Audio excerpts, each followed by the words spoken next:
श्रीनिवास इति श्रेष्ठतया पात्रं गुणान्वितः कौशिकोऽनन्तरङ्गार्यश्चिरं विजेतां भुवि न्यस्तात्मीयभरं वरप्रदगुरौ वैराग्यभाग्योरथौ वेदान्तामृतसारवन्तमनघात् श्रीनिवासात् गुरोः श्रीशैलान्वयकौस्तुभस्य तनयं श्रेयोनिधेः श्रीनिधेः वन्दे साधुकटाक्षकेणनिलयं श्रीकृष्णसद्देशिकं श्रीवासरङ्गपरकालमुनित्रयाप्तलक्ष्मात्मरक्षणेति त्वयगागमान्तम् आचार्यभक्तिपरिपूतमनर्घशीलं गोपालदेशिकमुनिं गुरुमाश्रयामः नारायणाख्येति राजपदाब्जभृङ्गश्रीवासयोगिगुरुणार्पितभारमीशे भक्त्यादिपूर्णवरदारिकृपात्तचिह्नं श्रीनिवासमुनिवर्यमहं प्रपद्ये श्रीनारायणयोगीन्द्रवरदारिकृपाश्रयं रङ्गेशपादविनतं श्रीनिवासमुनिं भजे श्रीमान् वेङ्कटनाथार्य कवितार्क्य केसरी वेदान्ताचार्यवर्यो मे सन्निधत्तां सदा हृदि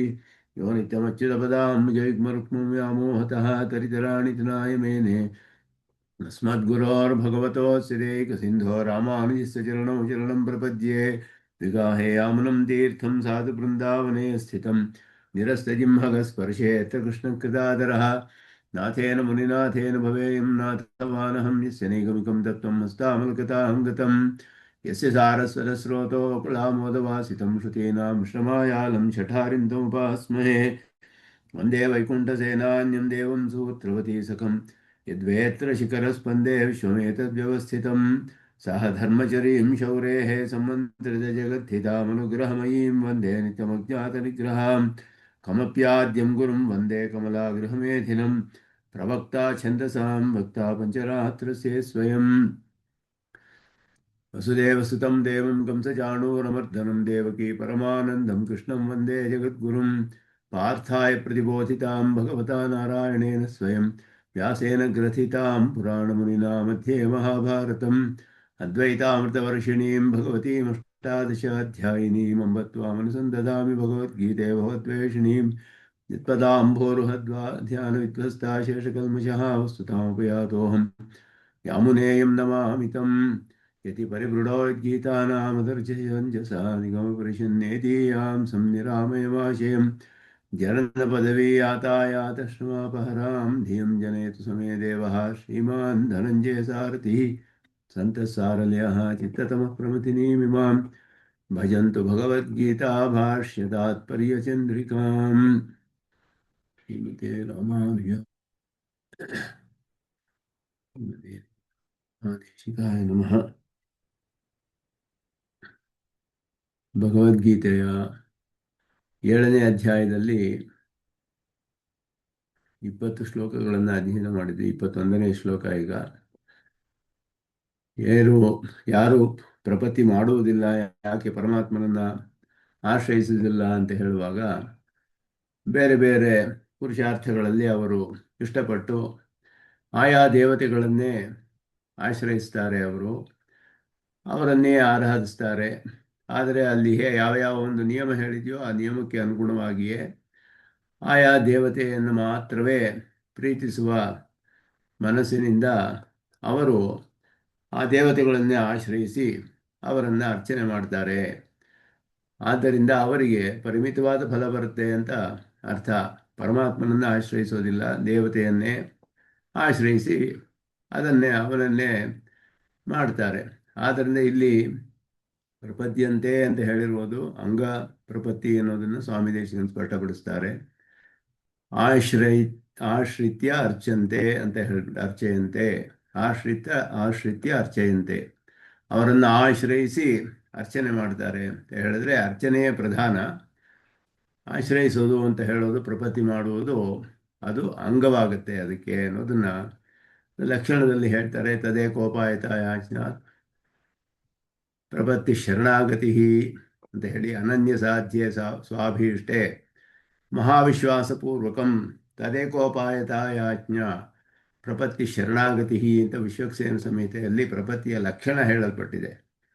ಪ್ರಪತ್ತಿಗೆ ಒಂದು ಲಕ್ಷಣವಿದೆಯೇ ಅಂತ ಹೇಳಿದ್ರೆ ಅದು ಹೇಳಿದೆ, ಅದು ಆಗಮಗಳಲ್ಲಿ ವಿಶ್ವಕ್ಸೇನ ಸಂಹಿತೆ ಅಂತ ಹೇಳಿಬಿಟ್ಟು ಅಲ್ಲಿ ನಮ್ಮ ಒಂದು ಇಷ್ಟವನ್ನು ಬೇರೆ ಯಾವ ಒಂದು ಉಪಾಯದಿಂದಲೂ ಸಾಧ್ಯವಿಲ್ಲದಿದ್ದಾಗ ಅನನ್ಯ ಸಾಧ್ಯೆ ಯಾವ ಬೇರೆ ಒಂದು ಯಾರಿಂದಲೂ ಸಾಧ್ಯವಿಲ್ಲ, ಯಾವ ಉಪಾಯದಿಂದಲೂ. ಸ್ವಾಭೀಷ್ಟೇ, ತನಗೆ ಇಷ್ಟವಾದ ಒಂದು ವಿಷಯ, ಮಹಾವಿಶ್ವಾಸಪೂರ್ವಕಂ, ಮಹಾವಿಶ್ವಾಸದೊಡನೆ, ತದೇಕೋಪಾಯತ ಯಾಜ್ಞಾ, ಅದೊಂದೇ ಒಂದೇ ಉಪಾಯ ಅಂತ ಹೇಳಿ ಒಬ್ಬರನ್ನ ಆಶ್ರಯಿಸೋದು.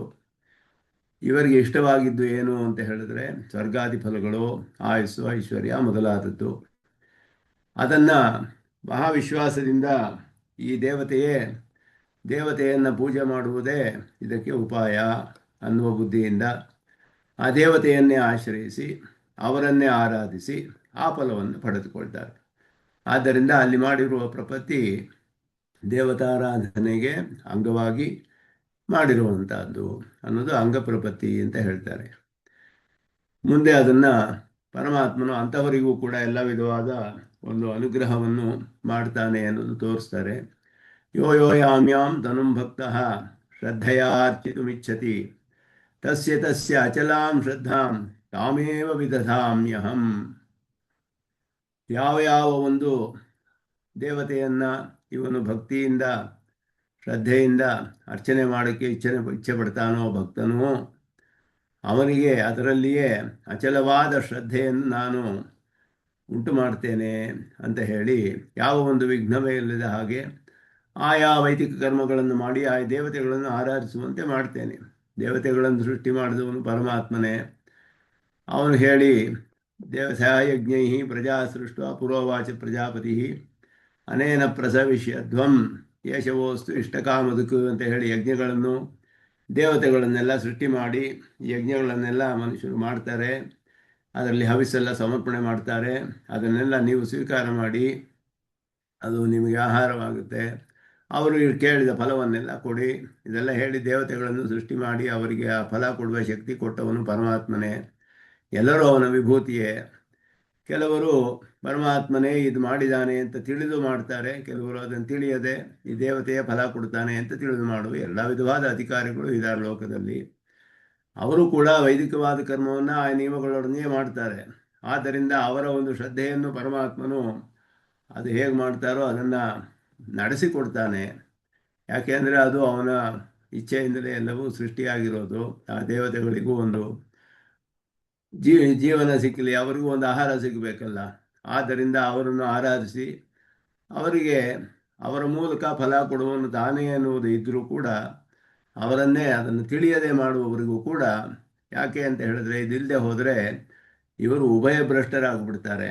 ಈ ಕರ್ಮವನ್ನು ಮಾಡೋದಿಲ್ಲ, ಅವೈದಿಕವಾದ ಕೆಲಸಗಳನ್ನು ಮಾಡಿಕೊಂಡು ಭ್ರಷ್ಟರಾಗ್ಬಿಡ್ತಾರೆ ಅಂತ ಹೇಳಿ ಆ ದೃಷ್ಟಿಯಿಂದ ದೇವತೆಯನ್ನೇ ಆರಾಧಿಸಿ ಫಲವನ್ನು ಅಲ್ಪವಾದ ಫಲ ಪಡೆದರೂ ಕೂಡ ವೈದಿಕವಾದ ಮಾರ್ಗದಲ್ಲಿದ್ದಾರೆ. ಅದರಿಂದ ಮುಂದೆ ಅವರಿಗೆ ಮುಮುಕ್ಷುತ್ವ ಬಂದು ತತ್ವಜ್ಞಾನ ಬಂದು ಯಾವುದೋ ಒಂದು ದಿನ ಪರಮಾತ್ಮನನ್ನು ಆಶ್ರಯಿಸಬಹುದು. ಆದ್ದರಿಂದ ವೈದಿಕ ಮಾರ್ಗದಲ್ಲಿರುವವರಿಗೆ ತಪ್ಪುದಾರಿ ತೋರಿಸಬಾರದು ಅಂತ ಕೃಷ್ಣ ಹಿಂದೆ ಹೇಳಿದ. ಒಬ್ಬ ಜ್ಞಾನಿಯಾದವನು ಅವನಿಗೆ ನೀನು ಮಾಡ್ತಿರೋದು ತಪ್ಪು, ಈಗ ಮಾಡಬೇಡ ಅಂತ ಹೇಳಿದ್ರೆ ಅವನು ಅದನ್ನು ಮಾಡೋದು ಬಿಟ್ಟುಬಿಟ್ಟು ಅವೈದಿಕವಾದ ಕರ್ಮಗಳಲ್ಲಿ ತೊಡಗಿಬಿಟ್ರೆ ಇವನಿಗೆ ದೋಷ ಬರುತ್ತೆ. ಆದ್ದರಿಂದ ಹಾಗೆ ಮಾಡಬಾರ್ದು. ದೋಷಯೇತ್ ಸರ್ವಕರ್ಮಾಣಿ ಅಲ್ಲಿ ಹೇಳುವಾಗ ಲೋಕಸಂಗ್ರಹಕ್ಕೆ ಹೇಗೆ ಮಾಡಬೇಕು ಅಂದರೆ ಲೋಕದವರೆಲ್ಲ ನೋಡಿದ್ಯಾ ಎಷ್ಟು ಚೆನ್ನಾಗಿ ಕರ್ಮವನ್ನು ಮಾಡ್ತಾನೆ ಅಂತ ತಿಳ್ಕೊಳ್ಬೇಕಂತೆ. ತಿಳ್ಕೊಂಡು ತಾವು ಕರ್ಮವನ್ನು ಮಾಡಬೇಕು. ಅವರಿಗೆ ತತ್ವಜ್ಞಾನ ಪೂರ್ಣವಾಗಿ ಇಲ್ಲದೇ ಇದ್ದರೂ ಕೂಡ ವೈದಿಕವಾದ ಮಾರ್ಗದಲ್ಲಿದ್ದಾರೆ. ಅವರಿಗೆ ತಪ್ಪುದಾರಿಯಲ್ಲಿ ಹೋಗದೆ ಇರೋ ಹಾಗೆ ಮಾಡಬೇಕು ಒಬ್ಬ ತಿಳಿದವನು ಅನ್ನೋದನ್ನು ತಿಳಿಸ್ತಾರೆ.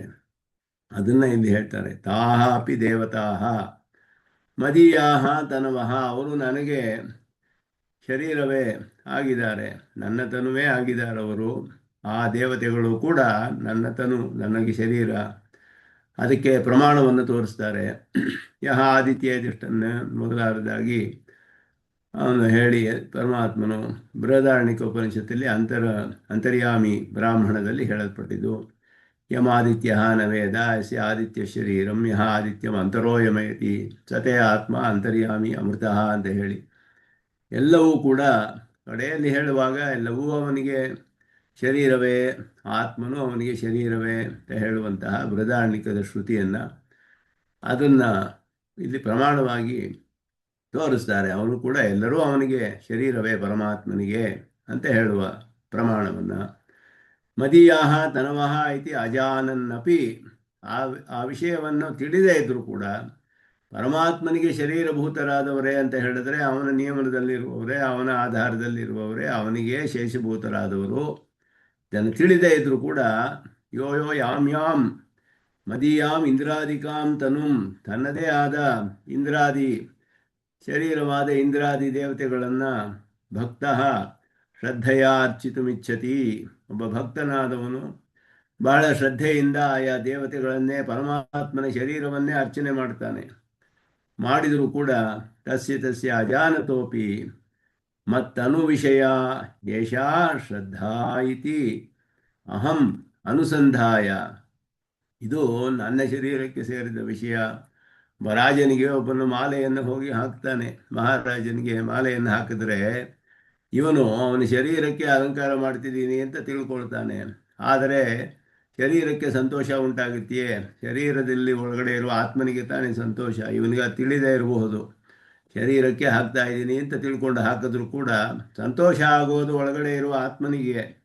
ಹಾಗೆ ಈ ದೇವತೆಗಳು ಪರಮಾತ್ಮನ ಶರೀರವಾಗಿರೋದ್ರಿಂದ ಅದನ್ನು ಒಳಗಡೆ ಅಂತರಾತ್ಮನಾದ ಪರಮಾತ್ಮನೇ ಇದರಿಂದ ಅರ್ಚಿಸಲ್ಪಡ್ತಾ ಇದ್ದಾನೆ ಅನ್ನೋದನ್ನು ತಿಳಿದೇ ಇದ್ದರೂ ಕೂಡ ಆ ಪರಮಾತ್ಮನ ಶರೀರವೇ ಈ ದೇವತೆಗಳಾದ್ದರಿಂದ ಅವನಿಗೆ ಶ್ರದ್ಧೆಯನ್ನು, ನನ್ನ ಶರೀರಕ್ಕೆ ತಾನೇ ಇವರು ಆರಾಧಿಸ್ತಾ ಇದ್ದಾರೆ ಅನ್ನುವ ಒಂದು ದೃಷ್ಟಿಯಿಂದ ಶ್ರದ್ಧಾ ಮತ್ತನು ವಿಷಯ ಏಷಾ ಶ್ರದ್ಧಾ, ನನ್ನ ಶರೀರಕ್ಕೆ ತಾನೇ ಇವರು ವಿಷಯದಲ್ಲಿ ತಾನೇ ಶ್ರದ್ಧೆಯನ್ನು ಹೊಂದಿದರು ಅವರು ಅನ್ನುವ ದೃಷ್ಟಿಯನ್ನು ಅದನ್ನು ಅನುಸಂಧಾನ ಮಾಡಿ ತಾಮೇವ ಅಚಲಾಂ ನಿರ್ವಿಘ್ನಾಂ ವಿದಧಾಮ್ಯಂ, ಅವರ ಕರ್ಮ ನಿರ್ವಿಘ್ನವಾಗಿ ನಡೆಯುವಂತೆ ಮಾಡಿಕೊಡ್ತೇನೆ, ನಾನು ಅನುಗ್ರಹ ಮಾಡ್ತೇನೆ ಅಂತ ಇಲ್ಲಿ ಪರಮಾತ್ಮನು ಹೇಳ್ತಾ ಇರುವಂಥದ್ದು. ಆದ್ದರಿಂದ ಯಾವ ರೀತಿಯಲ್ಲಿ ಮಾಡಿದ್ರೂ ಪರಮಾತ್ಮನಿಗೆ ಪ್ರೀತಿಯಾಗೋದು. ಆದರೆ ತಿಳಿದೇ ಮಾಡಿದ್ರೆ ಪರಿಮಿತ ಫಲ, ಆದರೂ ಅದನ್ನು ನಡೆಸಿಕೊಡ್ತಾನೆ ಪರಮಾತ್ಮ.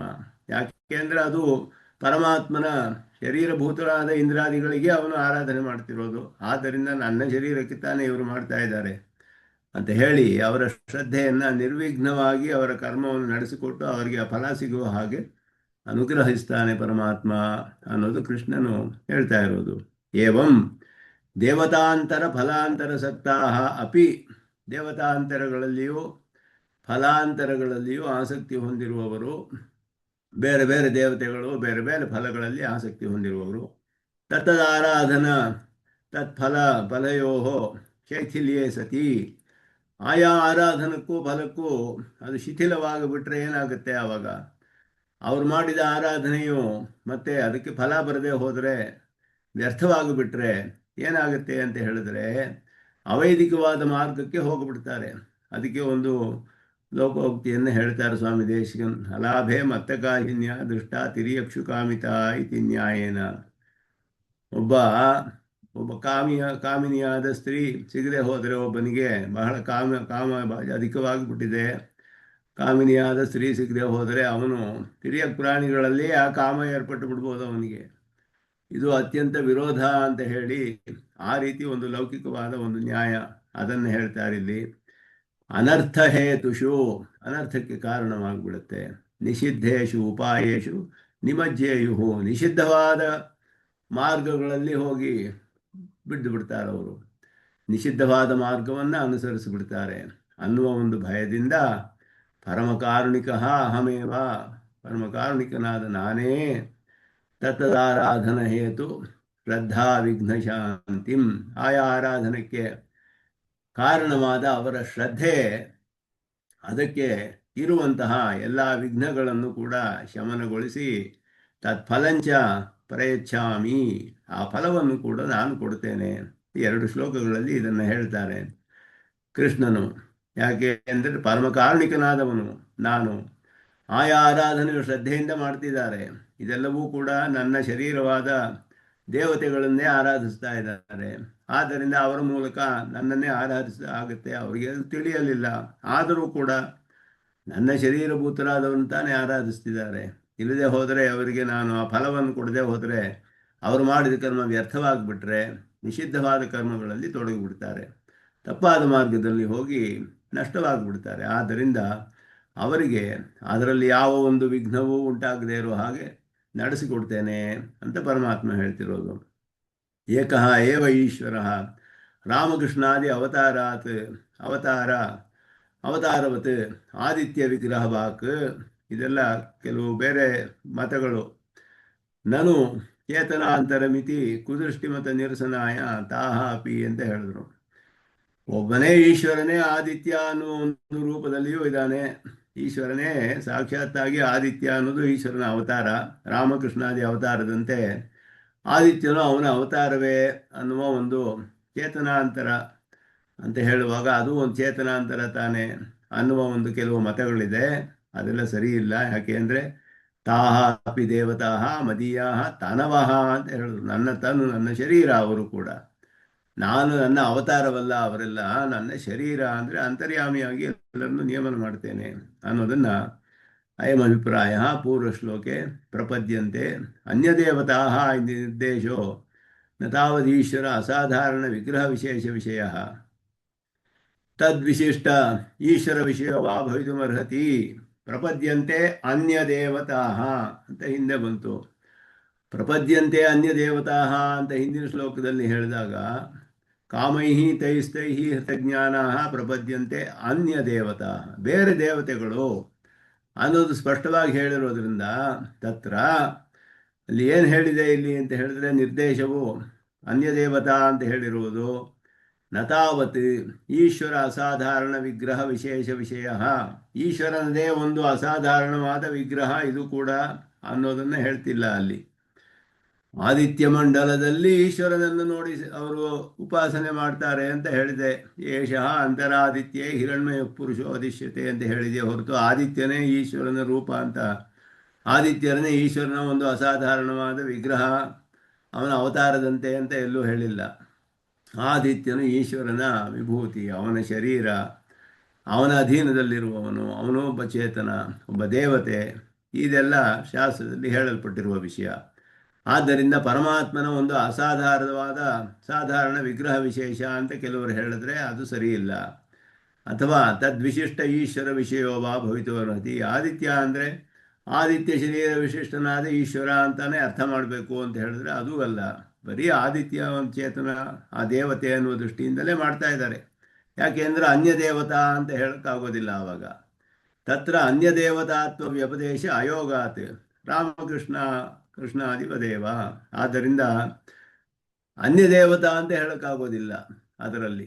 ಆದ್ದರಿಂದ ರಾಮಕೃಷ್ಣರು ಪರಮಾತ್ಮನ ಸಾಕ್ಷಾತ್ ಅವತಾರವೇ. ರಾಮ ಕೃಷ್ಣ ಅಂತಲೇ ಹೇಳ್ತೀವಿ, ಪರಮಾತ್ಮ ಅಂತಲೇ ಅಲ್ಲಿ ಹೇಳಲ್ಪಟ್ಟಿದೆಯೇ ಹೊರತು ಅವನ ಶರೀರ ಅಂತ ಎಲ್ಲೂ ಹೇಳಿಲ್ಲ. ಅವನ ಅನ್ಯ ದೇವತೆ ಅಂತ ಇಲ್ಲಿ ಅನ್ಯ ಅನ್ನುವ ಶಬ್ದ, ದೇವತೆ ಅನ್ನುವ ಶಬ್ದ, ದೇವತೆಗಳೆಲ್ಲ ಇರುವುದು ಸತ್ಯವೇ. ಆದ್ದರಿಂದ ಇವರು ಪರಮಾತ್ಮನದೇ ಆದ ಒಂದು ಅಸಾಧಾರಣವಾದ ವಿಗ್ರಹ ವಿಶೇಷ ಅಂತ ಹೇಳುವುದು ಸರಿ ಇಲ್ಲ ಅಂತ ಇಲ್ಲಿ ಹೇಳ್ತಿದ್ದಾರೆ.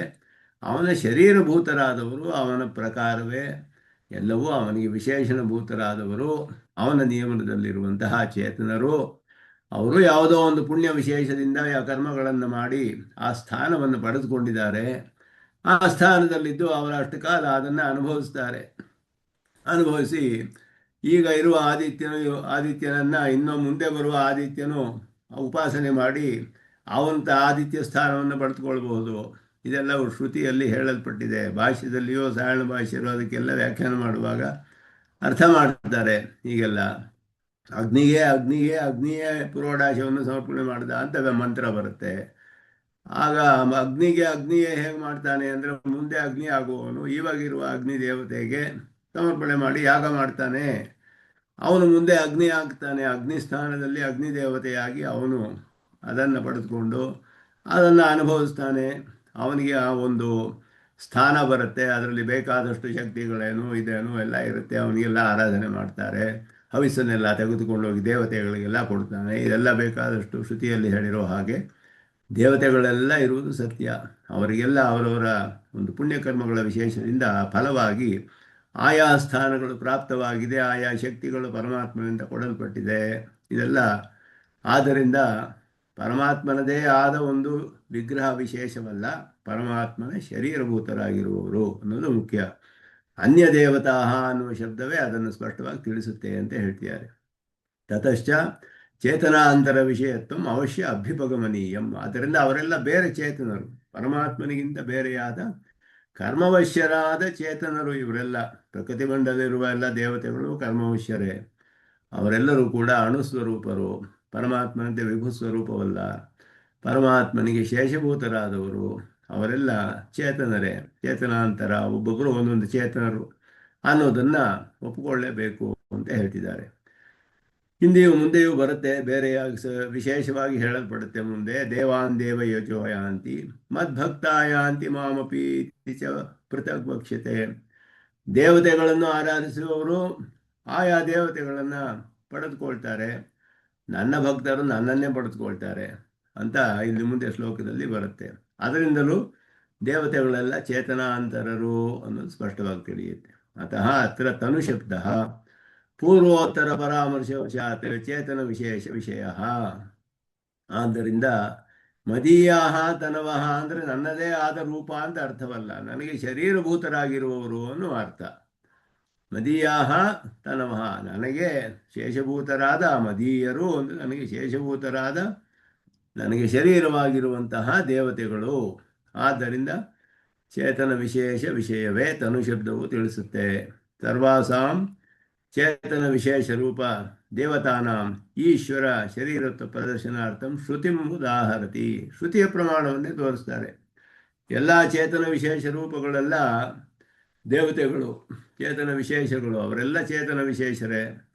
ಯಾಕೆ ಅಂದರೆ ವಿಶೇಷವಾದ ಸಾಮರ್ಥ್ಯಗಳೆಲ್ಲ ಇದೆ ಅವರಿಗೆ, ಕರ್ಮಗಳನ್ನು ಅನುಷ್ಠಾನ ಮಾಡಿ ಎಲ್ಲ ಪಡೆದುಕೊಂಡಿದ್ದಾರೆ. ಆ ರೀತಿ ಅವರೆಲ್ಲರೂ ಕೂಡ ಈಶ್ವರನ ಶರೀರವೇ ಅನ್ನೋದಕ್ಕೆ ಶ್ರುತಿಯನ್ನೇ ನೇರವಾಗಿ ತೋರಿಸ್ತಾರೆ. ಯಹ ಆದಿತ್ಯೇ ತಿಷ್ಟನ್ ಆದಿತ್ಯಾರಂತರಃ ಎಂಬ ಆದಿತ್ಯೋ ನ ವೇದ ಯಸ್ಯ ಆದಿತ್ಯ ಶರೀರಂ ಯಹ ಆದಿತ್ಯಂ ಅಂತರೋಯಮೇತಿ ಸತೇ ಆತ್ಮ ಅಂತರ್ಯಾಮಿ ಅಮೃತಃ. ಒಬ್ಬೊಬ್ಬರಿಗೂ ಹೀಗೆ ಹೇಳ್ಕೊಂಡು ಹೋಗ್ತಾರೆ. ಅಗ್ನೌ ತಿಷ್ಟನ್ ಅಂತೆಲ್ಲ ಹೇಳಿಕೊಂಡು ಅಗ್ನಿ ನವೇದ ಯಸ್ಯ ಅಗ್ನಿ ಶರೀರಂ ಯಹ ಅಗ್ನಿಂ ಅಂತರೋಯಮೇತಿ ಸತೇ ಆತ್ಮ ಆದಿತ್ಯ ಅಗ್ನಿ ವಾಯು ಎಲ್ಲವೂ ಹೇಳಲ್ಪಡುತ್ತೆ. ಹೀಗೆ ಎಲ್ಲವೂ ಅವನಿಗೆ ಶರೀರಭೂತರು ಅಂತ ಶ್ರುತಿಯಲ್ಲಿ ನೇರವಾಗಿ ಹೇಳಲ್ಪಟ್ಟಿರುವಂತಹ ವಿಷಯ.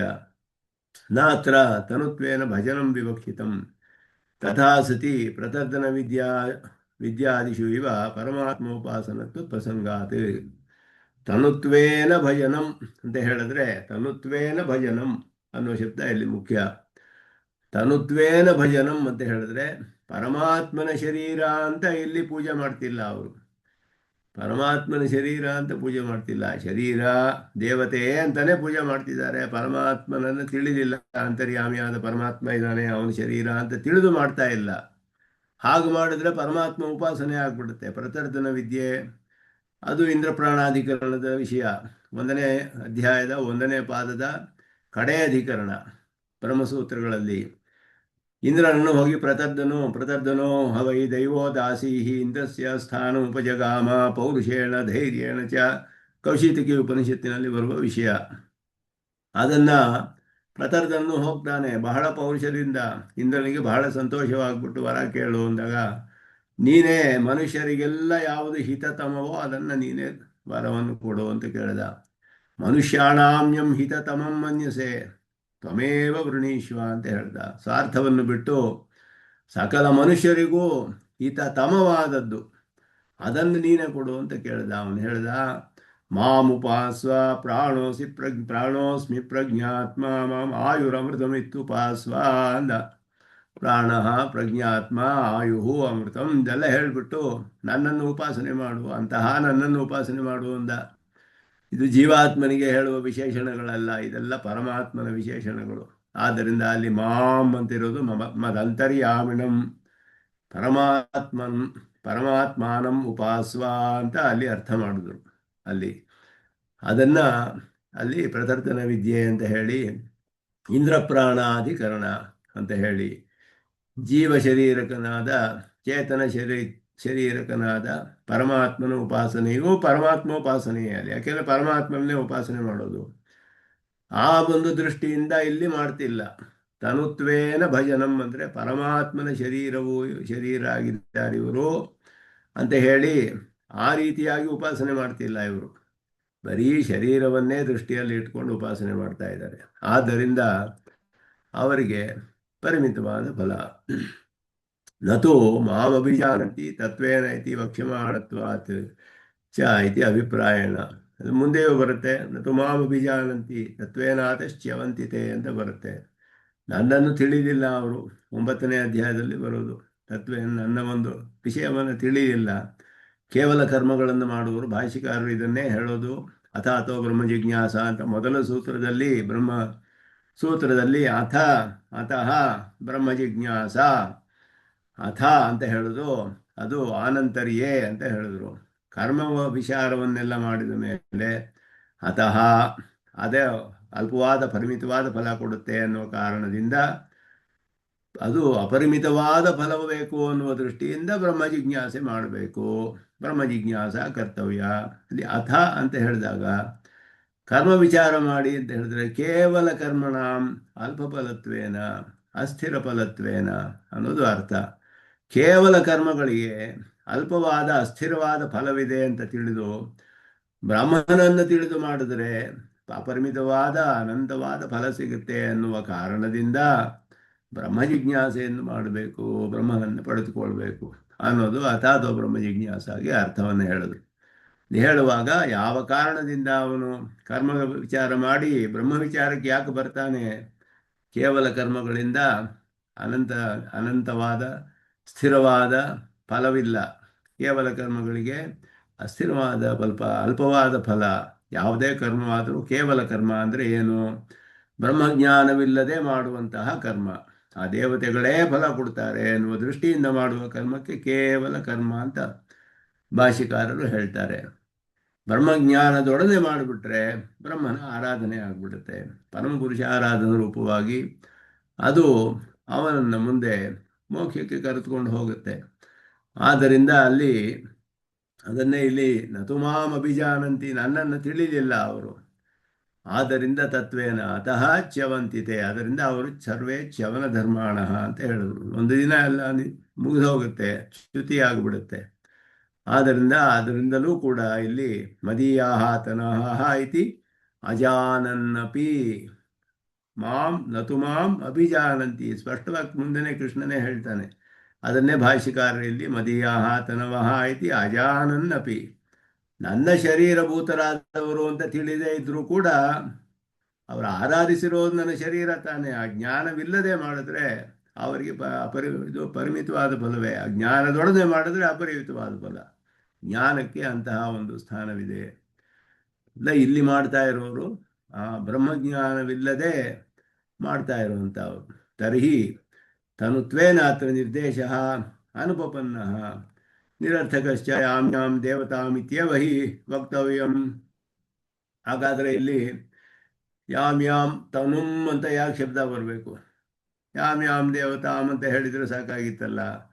ಇಲ್ಲಿ ಹೇಳ್ತಾರೆ ಯಾಮ್ಯಾಂ ದೇವತಾಮಿತ್ಯವ ಹಿ ವಕ್ತವ್ಯಂ ತನುತ್ವೇನ ನಿರ್ದೇಶ ಅನುಪಪನ್ನ. ತನು ಅಂತ ಯಾಕೆ ಶಬ್ದ ಬಂತಿಲ್ಲಿ? ತನು ಅಂತ ಹೇಳಬೇಕಾಗಿರ್ಲಿಲ್ವಲ್ಲ.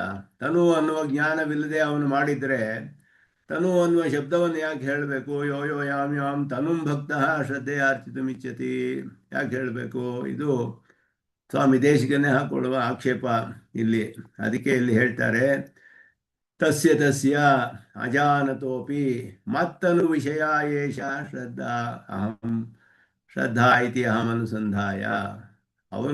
ಅವರಿಗೆ ಅದು ತಿಳಿದಿಲ್ಲ, ಬಟ್ ನನಗೆ ತಿಳಿದಿದೆಯಲ್ಲ. ಆದರೆ ಅವ್ರಿಗೆ ತಿಳಿದೇ ಇರ್ಬೋದು. ಯೋ ಯೋ ಯಾಮ್ ಯಾಮ್ ತನು ಭಕ್ತ ಶ್ರದ್ಧೆಯ ಅಂತ ಹೇಳಿದ್ರೆ ನನ್ನ ತನುವನ್ನು ಅವನು ಆರಾಧಿಸ್ತಾ ಇದ್ದಾನೆ. ಅವನು ನನ್ನ ತನು ಅಂತ ತಿಳಿದೇ ನನ್ನ ತನುವನ್ನೇ ಆರಾಧಿಸ್ತಾ ಇದ್ದಾನು. ಆ ತನು ಅಂತ ಹೇಳಿರುವ ಶಬ್ದ ಕೃಷ್ಣನ ಅಭಿಪ್ರಾಯದಲ್ಲಿ ನನ್ನ ತನು ವಿಷಯವನ್ನು ತಾನೇ ಇವರು ಆರಾಧಿಸ್ತಾ ಇರೋದು ಅಂತ ನಾನು ತಿಳ್ಕೊಳ್ತೇನೆ, ಅವರು ತಿಳಿದಿಲ್ಲ. ಆದ್ದರಿಂದ ಇಲ್ಲಿ ತನು ಅನ್ನುವ ಶಬ್ದ ಪ್ರಯೋಗ ಇರೋದು ಕೃಷ್ಣನ ದೃಷ್ಟಿಯಲ್ಲಿ ನನ್ನ ತನು ಅಂತ ಅವರು ತಿಳಿದೇ ಮಾಡ್ತಿದ್ದಾರೆ ಅಂತ ಹೇಳ್ತಿರೋದ್ರಿಂದ ಕೃಷ್ಣನೇ ಹೇಳ್ತಾ ಇರೋದು ನನ್ನ ಶರೀರವಾದವರನ್ನ ನನ್ನ ಶರೀರ ಅಂತ ತಿಳಿದೇ ಮಾಡ್ತಿದ್ದಾರೆ. ಅಲ್ಲಿ ತನು ಶಬ್ದ ಬರಲೇಬೇಕಲ್ಲ ಹೇಳಬೇಕಾದ್ರೆ. ಆದ್ದರಿಂದ ಅಲ್ಲಿ ನಿರರ್ಥಕವಲ್ಲ, ಅನುಪಪನ್ನವೂ ಅಲ್ಲ, ಉಪಪನ್ನವಾಗಿದೆ. ಅದನ್ನು ಇಲ್ಲಿ ಇದೇ ದೃಷ್ಟಾಂತವನ್ನು ಕೊಡ್ತಾರೆ ಸ್ವಾಮಿ ದೇಶಿಕನ್. ಯಥಾ ನರಪತೇ ಆತ್ಮಸ್ವರೂಪ ಅಜಾನತೋಪಿ, ಒಬ್ಬ ರಾಜನ ಆತ್ಮಸ್ವರೂಪವನ್ನು ತಿಳಿದೇ ಇದ್ರು ರಾಜ ಶರೀರ ಪ್ರಸಾದನಾಧಿಕಂ ಕರ್ತುಹು, ರಾಜನ ಶರೀರಕ್ಕೆ ಒಂದು ಹಾರವನ್ನು ಸಮರ್ಪಣೆ ಮಾಡ್ತಾನೆ. ಒಬ್ಬನು ಒಂದು ಶಾಲುವನ್ನು ಹೊದಿಸ್ತಾನೆ, ಒಂದು ಒಂದು ಹಾರವನ್ನು ಹಾಕ್ತಾನೆ. ಅವನಿಗೆ ತಿಳಿದಿಲ್ಲ ಒಳಗಡೆ ಆತ್ಮ ಇದ್ದಾನೆ ಅಂತ ಹೇಳಿ ಶರೀರವನ್ನೇ ರಾಜನನ್ನು ನಾನು ಅಲಂಕಾರ ಅವನಿಗೆ ಒಂದು ಪ್ರದ ಸಂತೋಷವನ್ನು ಉಂಟು ಮಾಡ್ತೀನಿ ಅಂತ ಅವನು ಶರೀರವನ್ನೇ ದೃಷ್ಟಿಯನ್ನು ಇಟ್ಕೊಂಡು ಮಾಡ್ತಾನವನು. ಆದರೂ ಕೂಡ ಅಂತತಃ ರಾಜಾದಿನ ಏವ ಫಲಂ, ರಾಜನಿತಾನೆ ಫಲ ಕೊಡೋನು, ಶರೀರ ಫಲ ಕೊಡಲ್ವಲ್ಲ. ನ್ಯಾಯ ಸೂಚನಾತೆ, ಆದ್ದರಿಂದ ಉಪಪನ್ನ ಅತ್ರ ತನು ಶಬ್ದ ಇತಿ ಭಾವ. ರಾಜನ ಶರೀರಕ್ಕೆ ಅಂತ ಅವನು ಕೊಟ್ಟರು ಕೂಡ ಅವನು ರಾಜನ ಶರೀರದ ಆತ್ಮನಿಂದಾನೇ ಫಲ ಕೊಡೋದು. ಆದ್ದರಿಂದ ತನು ಅಂತ ಹೇಳೋದ್ರಲ್ಲಿ ಯಾವ ಒಂದು ವಿರೋಧವಿಲ್ಲ ಅಂತ ಹೇಳ್ತಿದ್ದಾರೆ. ಜಾತಾಯ ಶ್ರದ್ಧಾಯ ಅಚಲತ್ವಂ, ಅಚಲವಾದ ಶ್ರದ್ಧೆ ಅಂದರೆ ಏನು ಅಂದರೆ ಪ್ರತಿಬಂಧಕ ರಾಹಿತ್ಯೇನ ಅಫಲ ಲಾಭಂ ನಿರಂತರ ಲಾಭೇನ ಅಫಲ ಲಾಭಂ ನಿರಂತರ ಸಂತಮ್ಯಮಾನತ್ವಮಿತಿ ಅಭಿಪ್ರಾಯೇಣ ನಿರ್ವಿಘ್ನಾಮಿತಿ ಅಂತ ಹೇಳಿ. ಅಂದರೆ ಪ್ರತಿಬಂಧಕರಾಹಿತ್ಯೇನ ಅಫಲ ಲಾಭಂ ಅಂತ ಹೇಳಿ, ಅಫಲವಾಗಿರುವುದು ಪ್ರತಿಬಂಧಕ ಇಲ್ಲದೇ ಇರೋದ್ರಿಂದ ಅವನಿಗೆ ಫಲ ಸಿಕ್ಕೇ ಸಿಗುತ್ತೆ ಅಂತ ಹೇಳಿದ್ರು. ಪ್ರತಿಬಂಧಕವಿದ್ದರೆ ಫಲ ಸಿಗೋದಿಲ್ಲ ಅವನಿಗೆ. ಏನ ಫಲಲಾಭಂ ಅಫಲ ಲಾಭಂ, ಅಫಲ ಆಗಬಾರ್ದು ಅವನಿಗೆ, ಫಲ ಸಿಗಬೇಕು ಅವನಿಗೆ. ಪ್ರತಿಬಂಧಕ ರಹಿತವಾದರೆ ಫಲವಾಗುತ್ತೆ ಅವನಿಗೆ, ಅಫಲವಾಗುವುದಿಲ್ಲ. ಆದ್ದರಿಂದ ಅವನಿಗೆ ನಿರಂತರವಾಗಿ ಕರ್ಮವು ಪೂರ್ಣವಾಗಿ ನಡೆದು ನಿರ್ವಿಘ್ನವಾಗಿ ಫಲವು ಸಿಗುತ್ತೆ ಅವನಿಗೆ. ಇಲ್ಲದೆ ಹೋದರೆ ಅವನು ಭ್ರಷ್ಟನಾಗಿಬಿಡ್ತಾನೆ ಅನ್ನೋ ದೃಷ್ಟಿಯಿಂದ ನನ್ನ ಶರೀರವನ್ನೇ ತಿಳಿಯದೇ ಮಾಡಿದ್ರು ಕೂಡ ನಾನು ಅವನಿಗೆ ನಿರ್ವಿಘ್ನವಾಗಿ ಆ ಕರ್ಮವನ್ನು ನಡೆಸುವ ಹಾಗೆ ಅನುಗ್ರಹ ಮಾಡ್ತೇನೆ ಅಂತ ಹೇಳಿಬಿಟ್ಟು ಪರಮಾತ್ಮನು ಹೇಳ್ತಾ ಇರೋದು. ಅದನ್ನೇ ಮುಂದಿನ ಶ್ಲೋಕದಲ್ಲೂ ಸತಯಾ ಶ್ರದ್ಧೆಯ ಯುಕ್ತ ತಸ್ಯಾರಾಧನಮೀಹತೆ ಲಭತೆ ಚ ತತಃ ಕಾಮಾನ್ ಮಯೈವ ವಿಹಿತಾನ್ ಹಿತಾನ್. ಇಲ್ಲಿಯೂ ಸ್ಪಷ್ಟವಾಗಿ ಬರುತ್ತೆ. ಆ ಶ್ರದ್ಧೆಯಿಂದ ಅವನು ಯುಕ್ತ ತಸ್ಯ ಆರಾಧನಮೀಹತೆ, ಆ ದೇವತೆಯ ಆರಾಧನವನ್ನು ಮಾಡುವುದಕ್ಕೆ ಇಷ್ಟಪಡ್ತಾನೆ. ಈಹ ಅಂದರೆ ಇಷ್ಟಪಡ್ತಾನೆ. ಲಭತೆ ಚ ತತಃ ಕಾಮಾನ್, ಅದು ಬೇಕಾದ ಇಷ್ಟವನ್ನೆಲ್ಲ ಅವನೇನು ಕಾಮನೆ ಇತ್ತು ಅವನಿಗೆ ಅದನ್ನೆಲ್ಲ ಪಡೆದುಕೊಳ್ತಾನೆ. ಅದೆಲ್ಲ ಕೊಟ್ಟವರು ಯಾರು ಅಂದರೆ ಮಯಾಏವ ವಿಹಿತಾನ್ ಹಿತಾನ, ಕಾಮನೆಗಳೆಲ್ಲ ನನ್ನಿಂದ ತಾನೇ ಕೊಡಲ್ಪಟ್ಟಿದೆ, ನನ್ನಿಂದಲೇ ಕೊಡಲ್ಪಟ್ಟ ಫಲಗಳನ್ನು ಆಯಾ ದೇವತೆಗಳ ಆರಾಧನೆಯನ್ನು ಇಷ್ಟಪಟ್ಟು ಮಾಡಿ ಅದನ್ನು ಯಾವ ಕಾಮನೆಗಳನ್ನು ಇಷ್ಟಪಟ್ಟು ಮಾಡ್ತಾನೋ ಅದನ್ನು ಅವನು ಪಡೆದುಕೊಳ್ತಾನೆ. ತತೆಯ ನಿರ್ವಿಘ್ನಯ ಶ್ರದ್ಧೆಯ ಯುಕ್ತ, ಹಿಂದೆ ಹೇಳಿದಾಗೆ ನಿರ್ವಿಘ್ನವಾಗಿ ನಡೆಯೋ ಹಾಗೆ ಮಾಡ್ತೀನಿ ಅಂತ ಹೇಳಿದಾಗೆ ಯಾವ ವಿಘ್ನವೂ ಇಲ್ಲದೆ ಅವನ ಶ್ರದ್ಧೆಯಲ್ಲಿ ಪೂರ್ಣವಾಗಿ ಕರ್ಮವು ಸರಿಯಾಗಿ ಪರಿಸಮಾಪ್ತಿಯಾಗಿ ಫಲ ಬರುವ ಹಾಗೆ ಮಾಡಿ ಇಂದ್ರಾದೇಹ ಆರಾಧನಂ ಪ್ರತಿ ಈಹತೆ, ಇಂದ್ರಾದಿ ದೇವತೆಗಳ ಆರಾಧನವನ್ನು ಇಷ್ಟಪಡ್ತಾನವನು. ಇಂದ್ರಾದೇಹ ಆರಾಧನಂ ತತಃ ಮತ್ತನುಭೂತ ಇಂದ್ರಾದಿ ದೇವತಾರಾಧನಾತ್, ನನ್ನ ತನುವೆ ನನ್ನ ಶರೀರವೇ ಆದ ಇಂದ್ರಾದಿಗಳ ದೇವತೆಯ ಆರಾಧನೆಯಾದ್ದರಿಂದ ತೇನ ಹಿ ಸ್ವಾಭಿಲಷಿತಾನ್ ಕಾಮಾನ್ ಮಯೈವ ವಿಹಿತಾನ್ ಲಭತೆ, ತನ್ನ ಇಷ್ಟಪಟ್ಟ ಆಸೆಗಳನ್ನೆಲ್ಲ ನನ್ನಿಂದಲೇ ಕೊಡಲ್ಪಟ್ಟದಾದದ್ದು ಅದನ್ನು ಪಡೆದುಕೊಳ್ತಾನೆ. ಯದ್ಯಪಿ ಆರಾಧನ ಕಾಲೇ ಆರಾಧ್ಯ ಇಂದ್ರಾದಯ ಮದೀಯ ತನವಃ, ಆರಾಧ್ಯ ಕಾಲದಲ್ಲಿ ಆರಾಧನೆ ಮಾಡುವ ಸಮಯದಲ್ಲಿ ಆರಾಧ್ಯರಾದ ಇಂದ್ರಾದಿಗಳು ನನ್ನ ಶರೀರಭೂತರೇ ಆಗಿದ್ದಾರೆ. ತಥೈವ ತದರ್ಚನಂಚ ಮದಾರಾಧನಮಿತಿ ನ ಜಾನಾತಿ, ಆದ್ದರಿಂದಲೇ ಅವರು ಅರ್ಚನೆ ಮಾಡುವಾಗ ಆರಾಧನೆ ಮಾಡುವಾಗ ನನ್ನನ್ನು ಆರಾಧಿಸ್ತಾರೆ ಅಂತ ತಿಳಿದಿಲ್ಲ. ಹಾಗಿದ್ದರೂ ಕೂಡ ಯದ್ಯಪಿ ತಥಾಪಿ ತಸ್ಯ ವಸ್ತುತಃ ಮದಾರಾಧನತ್ವಾತ್ ಆರಾಧಕಾಭಿಲಷಿತಮಹಂ ಏವ ವಿದಧಾಮಿ, ಆರಾಧಕ ಅಭಿಲಷಿತಂ ಅಹಮೇವ ವಿದಧಾಮಿ. ಅವನಿಗೆ ತಿಳಿದೇ ಇದ್ರೂ ಕೂಡ ತತ್ವಸ್ಥಿತಿ ಹೇಗಿದೆ ಅಂತ ಹೇಳಿದ್ರೆ ಅದು ನನ್ನ ಆರಾಧನೆಯೇ ಆಯಿತು, ತತ್ವಸ್ಥಿತಿ ಇದುವೇ, ನನ್ನ ಆರಾಧನೆಯೇ ಅದು ಅನ್ನೋದನ್ನು, ಆದ್ದರಿಂದ ನಾನೇ ಅವನಿಗೆ ಫಲವನ್ನೆಲ್ಲ ಕೊಡ್ತೀನಿ. ನಾನು ಅವನಿಗೆ ತಿಳಿದೇ ಇರ್ಬೋದು, ತಿಳಿದೇ ಇದ್ರೂ ಕೂಡ ವಸ್ತುತಃ ಅದು ಯಾರ ಆರಾಧನೆ ಆಗುತ್ತೆ, ಬರೀ ಇಂದ್ರನ ಆರಾಧನೆ ಆಗೋದಿಲ್ಲ, ನನ್ನ ಆರಾಧನೆಯೇ ಆಗುತ್ತೆ. ಅದನ್ನು ಸ್ವಾಮಿ ದೇಶಿಕನ ವರದರಾಜ ಪಂಚಾಯತ್ನಲ್ಲಿ ಹೇಳ್ತಾರೆ. ಅಧ್ಯಕ್ಷಿತೆ ಮಖಪತೌ ತ್ವಯಿ ಚಕ್ಷುಷೈವ ಹೈರಣ್ಯಗರ್ಭ ಹವಿಷಾಂ ರಸಮನ್ವಭೂವನ್ ಅಂತ ಹೇಳಿ ಹಿಂದೆ ಅವನು ಮೇಧವನ್ನು ಮಾಡ್ದ, ಅಶ್ವಮೇಧ ಯಾಗವನ್ನು ಮಾಡ್ದ. ಅವನು ಚತುರ್ಮುಖ ಬ್ರಹ್ಮ, ಚತುರ್ಮುಖ ಬ್ರಹ್ಮ ಅಶ್ವಮೇಧ ಯಾಗ ಮಾಡ್ದ ಕಾಂಚೀಪುರದಲ್ಲಿ. ಆಗ ಎಲ್ಲ ದೇವತೆಗಳು ಬಂದು ಕೂತಿದ್ರು. ಅಲ್ಲಿ ಯಜ್ಞದ ಒಂದು ವೇದಿಯಿಂದ ವರದರಾಜನು ತಾನೇ ಉದ್ಭವ ಆಗ್ತಾನೆ ಅಲ್ಲಿ ನೇರವಾಗಿ. ಬ್ರಹ್ಮನು ಅಗ್ನಯೇ ಸ್ವಾಹ ಅಂತ ಒಂದು ಹವಿಸನ್ನ ಸಮರ್ಪಣೆ ಮಾಡ್ದ. ಅಲ್ಲಿ ಅಗ್ನಿ ದೇವತೆ ಕೂತಿದ್ದ, ಅಗ್ನಿವರ್ಣ ಎಲ್ಲ ಬಂದು ಕೂತಿದ್ರು ಅಲ್ಲಿ ಚತುರ್ಮುಖ ಬ್ರಹ್ಮನ ಯಾಗದಲ್ಲಿ. ಅಗ್ನಿ ನೋಡ್ತಾ ಇದ್ದಂತೆ ಈ ಹವಿಸ್ ನನಗೆ ಬರುತ್ತೆ ಅಂತ. ಅವನು ನೋಡ್ತಾ ಇದ್ದ ಹಾಗೆ ನೇರವಾಗಿ ಹೋಗಿ ವರದರಾಜನಿಗೆ ಹೋಗ್ಬಿಡ್ತಂತೆ. ಅವನು ಇವರೆಲ್ಲ ಬರೀ ಕಣ್ಣಿನಿಂದ ನೋಡಿ ಅದನ್ನು ಸಂತೋಷಪಟ್ಟರು, ಅಷ್ಟೇ ತೃಪ್ತಿ ಪಟ್ಟರು. ಅಧ್ಯಕ್ಷಿತೆ ಮಖಪತೌ, ಮಖ ಅಂದರೆ ಯಜ್ಞ ಅಂತ ಅರ್ಥ. ಮಖಪತಿಯಾದ ಯಜ್ಞಕ್ಕೆಲ್ಲ ಆರಾಧ್ಯನಾದವನು, ಫಲ ಪ್ರದಾತನಾದ ನೀನು ಅಧ್ಯಕ್ಷನಾಗಿ ನೇರವಾಗಿ ನೋಡ್ತಾ ಇದೆಯಾ. ಅಕ್ಷ್ಣೋ ಪುರತಃ ಅಂತ ಅಧ್ಯಕ್ಷ ನೇರವಾಗಿ ಅಲ್ಲಿ ಪ್ರತ್ಯಕ್ಷವಾದ ವರದರಾಜ ಭಗವಂತ. ಅವನ ಅಲ್ಲಿ ಇರುವಂತಹ ಉತ್ಸವ ಮೂರ್ತಿ ಆ ಯಜ್ಞದಲ್ಲಿ ಉದ್ಭವವಾದ ಮೂರ್ತಿ ತಾನೇ ಪ್ರತ್ಯಕ್ಷ ಮಾಡಿದ. ಅಧ್ಯಕ್ಷತೆಯ ಮಖಪತವು ತ್ವಯಿ ಚಕ್ಷುಷಾ ಏವ ಹೈರಣ್ಯಗರ್ಭ ಹವಿಷಾಂ. ಹಿರಣ್ಯಗರ್ಭ ಚತುರ್ಮುಖ ಬ್ರಹ್ಮ ಕೊಟ್ಟ ಹವಿಸ್ಸುಗಳ ಹವಿಷಾಂ ರಸಮನ್ನು ಭೂವನ್ ಚಕ್ಷುಷಾ ಏವ ಅನುಭವ ಭೂವನ್. ಕಣ್ಣಲ್ಲಿ ನೋಡಿ ತೃಪ್ತಿ ಪಟ್ಕೊಂಡ್ರು ಅಷ್ಟೇ, ಅವ್ರಿಗೆ ಬರಲಿಲ್ಲ. ಎಲ್ಲ ಅವ್ರ ಮುಂದೆ ಹೋಗಿ ಹಾಗೆಯೇ ಪರಮಾತ್ಮನಿಗೆ ಹೊರಟೋಯ್ತು ನೆಟ್ಟಿಗೆ ಅಂತ ಹೇಳ್ತಾರೆ. ಹಾಗೆ ಅವರ ದೃಷ್ಟಿಯಿಂದ ಮಾಡಿದ್ರು ಕೂಡ ಪರಮಾತ್ಮನೇ ತಾನೇ ಕಡೆಯಲ್ಲಿ ಫಲ ಕೊಡುವುದು. ಅವನು ತಿಳಿದೇ ಇದ್ರೋ ವಸ್ತುತಃ ಏನು ತತ್ವ, ನಾನೇ ಫಲವನ್ನು ಕೊಡುವವನು. ಆದ್ದರಿಂದ ನನ್ನಿಂದಲೇ ವಿಹಿತವಾದ ಫಲಗಳನ್ನು ನಾನು ಕೊಡ್ತೀನಿ ಅವರಿಗೆ ಅಂತ ಹೇಳಿ. ಸತಯ ಇತಿ ಶ್ಲೋಕೋಪಿ ಪೂರ್ವವತ್ ವೀಪ್ಸಾ ಭಾವ್ಯ. ಎರಡೆರಡು ಸತಿ ಅಂತ ಅಲ್ಲಿ ಹಿಂದೆ ಹೇಳಿದಾಗ ವೀಪ್ಸಾ ಅಂದರೆ ರಿಪಿಟೇಷನ್ 2 ಸತಿ. ಯೋ ಯೋ ಯಾಮ್ ಯಾಮ್ ಅಂತ ಹೇಳಿದ. ಸಹ ತಯ ಶ್ರದ್ಧೆಯ ಆಯಾ ದೇವತೆಗಳಲ್ಲಿರುವ ಶ್ರದ್ಧೆಯಲ್ಲಿ ಆಯಾ ಅಧಿಕಾರಿಗಳು ಏನು ಮಾಡ್ತಾರೋ ಅದು ಅಂತ ಅರ್ಥ. ತಯಾ ಇತ್ಯಸ್ಯ ಪ್ರಸ್ತುತ ಉಪಯುಕ್ತಾಕಾರ ಪರಾಮರ್ಶಿತ್ವ ಜ್ಞಾಪನಾಯ ನಿರ್ವಿಘ್ನಯ ಇತಿ ಯುಕ್ತಂ. ತಯಾ ಶ್ರದ್ಧೆಯ ಅಂತ ಹೇಳಿದಾಗ, ಹಿಂದೆ ಹೇಳಿದಾಗ ತಾನೇ ದದಾಮ್ಯಹಂ ಅಂತ ಹೇಳಿದಾಗ ಅವನು ಯಾವ ಒಂದು ನಿರ್ವಿಘ್ನವಾಗಿ ನಡೆಸ್ಕೊಡ್ತೇನೆ ಅಂತ ಏನು ಹೇಳಿದ್ನೋ ಆ ನಿರ್ವಿಘ್ನವಾದ ಶ್ರದ್ಧೆ ಅನ್ನೋದೇ ತಯಾ ಶ್ರದ್ಧೆಯ. ಆ ಶ್ರದ್ಧೆಯಿಂದ ಅಂದರೆ ನಿರ್ವಿಘ್ನವಾದ ಶ್ರದ್ಧೆ ನನ್ನಿಂದಲೇ ಅನುಗ್ರಹಿಸಲ್ಪಟ್ಟದ್ದು. ಸ್ತ್ರೀಲಿಂಗೇನ ದೇವತಾ ಶಬ್ದೇನ ತನುಶಬ್ದೇನ ಚ ಪೂರ್ವನಿರ್ದೇಶೇಪಿ ತಸ್ಯ ಇತಿ ಪುಲ್ಲಿಂಗೇನ ಪ್ರತಿನಿರ್ದೇಶ ಬುದ್ಧಿಸ್ಥ ತತ್ತದ್ದೇವ ಪರಃ. ಇಲ್ಲಿ ಅದು ಲಿಂಗ ವ್ಯತ್ಯಾಸವನ್ನೇ ಹೇಳ್ತಾರೆ. ಇಲ್ಲಿ ಶಬ್ದ ಬಿಡಿಸುವಾಗ ವಿಚ್ಛೇದ ಮಾಡುವಾಗ, ಪದವಿಚ್ಛೇದ ಮಾಡುವಾಗ ಕೆಲವರು ತಸ್ಯಾಹ ರಾಧನಂ ಅಂತ ಅರ್ಥ ಮಾಡ್ತಾರೆ. ತಸ್ಯಾ ರಾಧನಂ. ಭಾಷೆಗಾರರು ಇಲ್ಲಿ ತಸ್ಯ ಆರಾಧನಂ ಅಂತ ಮಾಡಿದ್ರು. ಯುಕ್ತ ತಸ್ಯ ಆರಾಧನಂ. ತಸ್ಯ ಅನ್ನೋದು ಪುಲ್ಲಿಂಗ ಆಗುತ್ತೆ, ತಸ್ಯಾಹ ಅಂದರೆ ಸ್ತ್ರೀಲಿಂಗ ಆಯಿತು. ದೇವತಾ ಶಬ್ದ ಸ್ತ್ರೀಲಿಂಗ, ದೇವ ಶಬ್ದ ಪುಲ್ಲಿಂಗ. ದೇವ ಅನ್ನೋದು ಪುಲ್ಲಿಂಗ ಶಬ್ದ, ದೇವತಾ ಅನ್ನೋದು ಸ್ತ್ರೀಲಿಂಗ ಶಬ್ದ.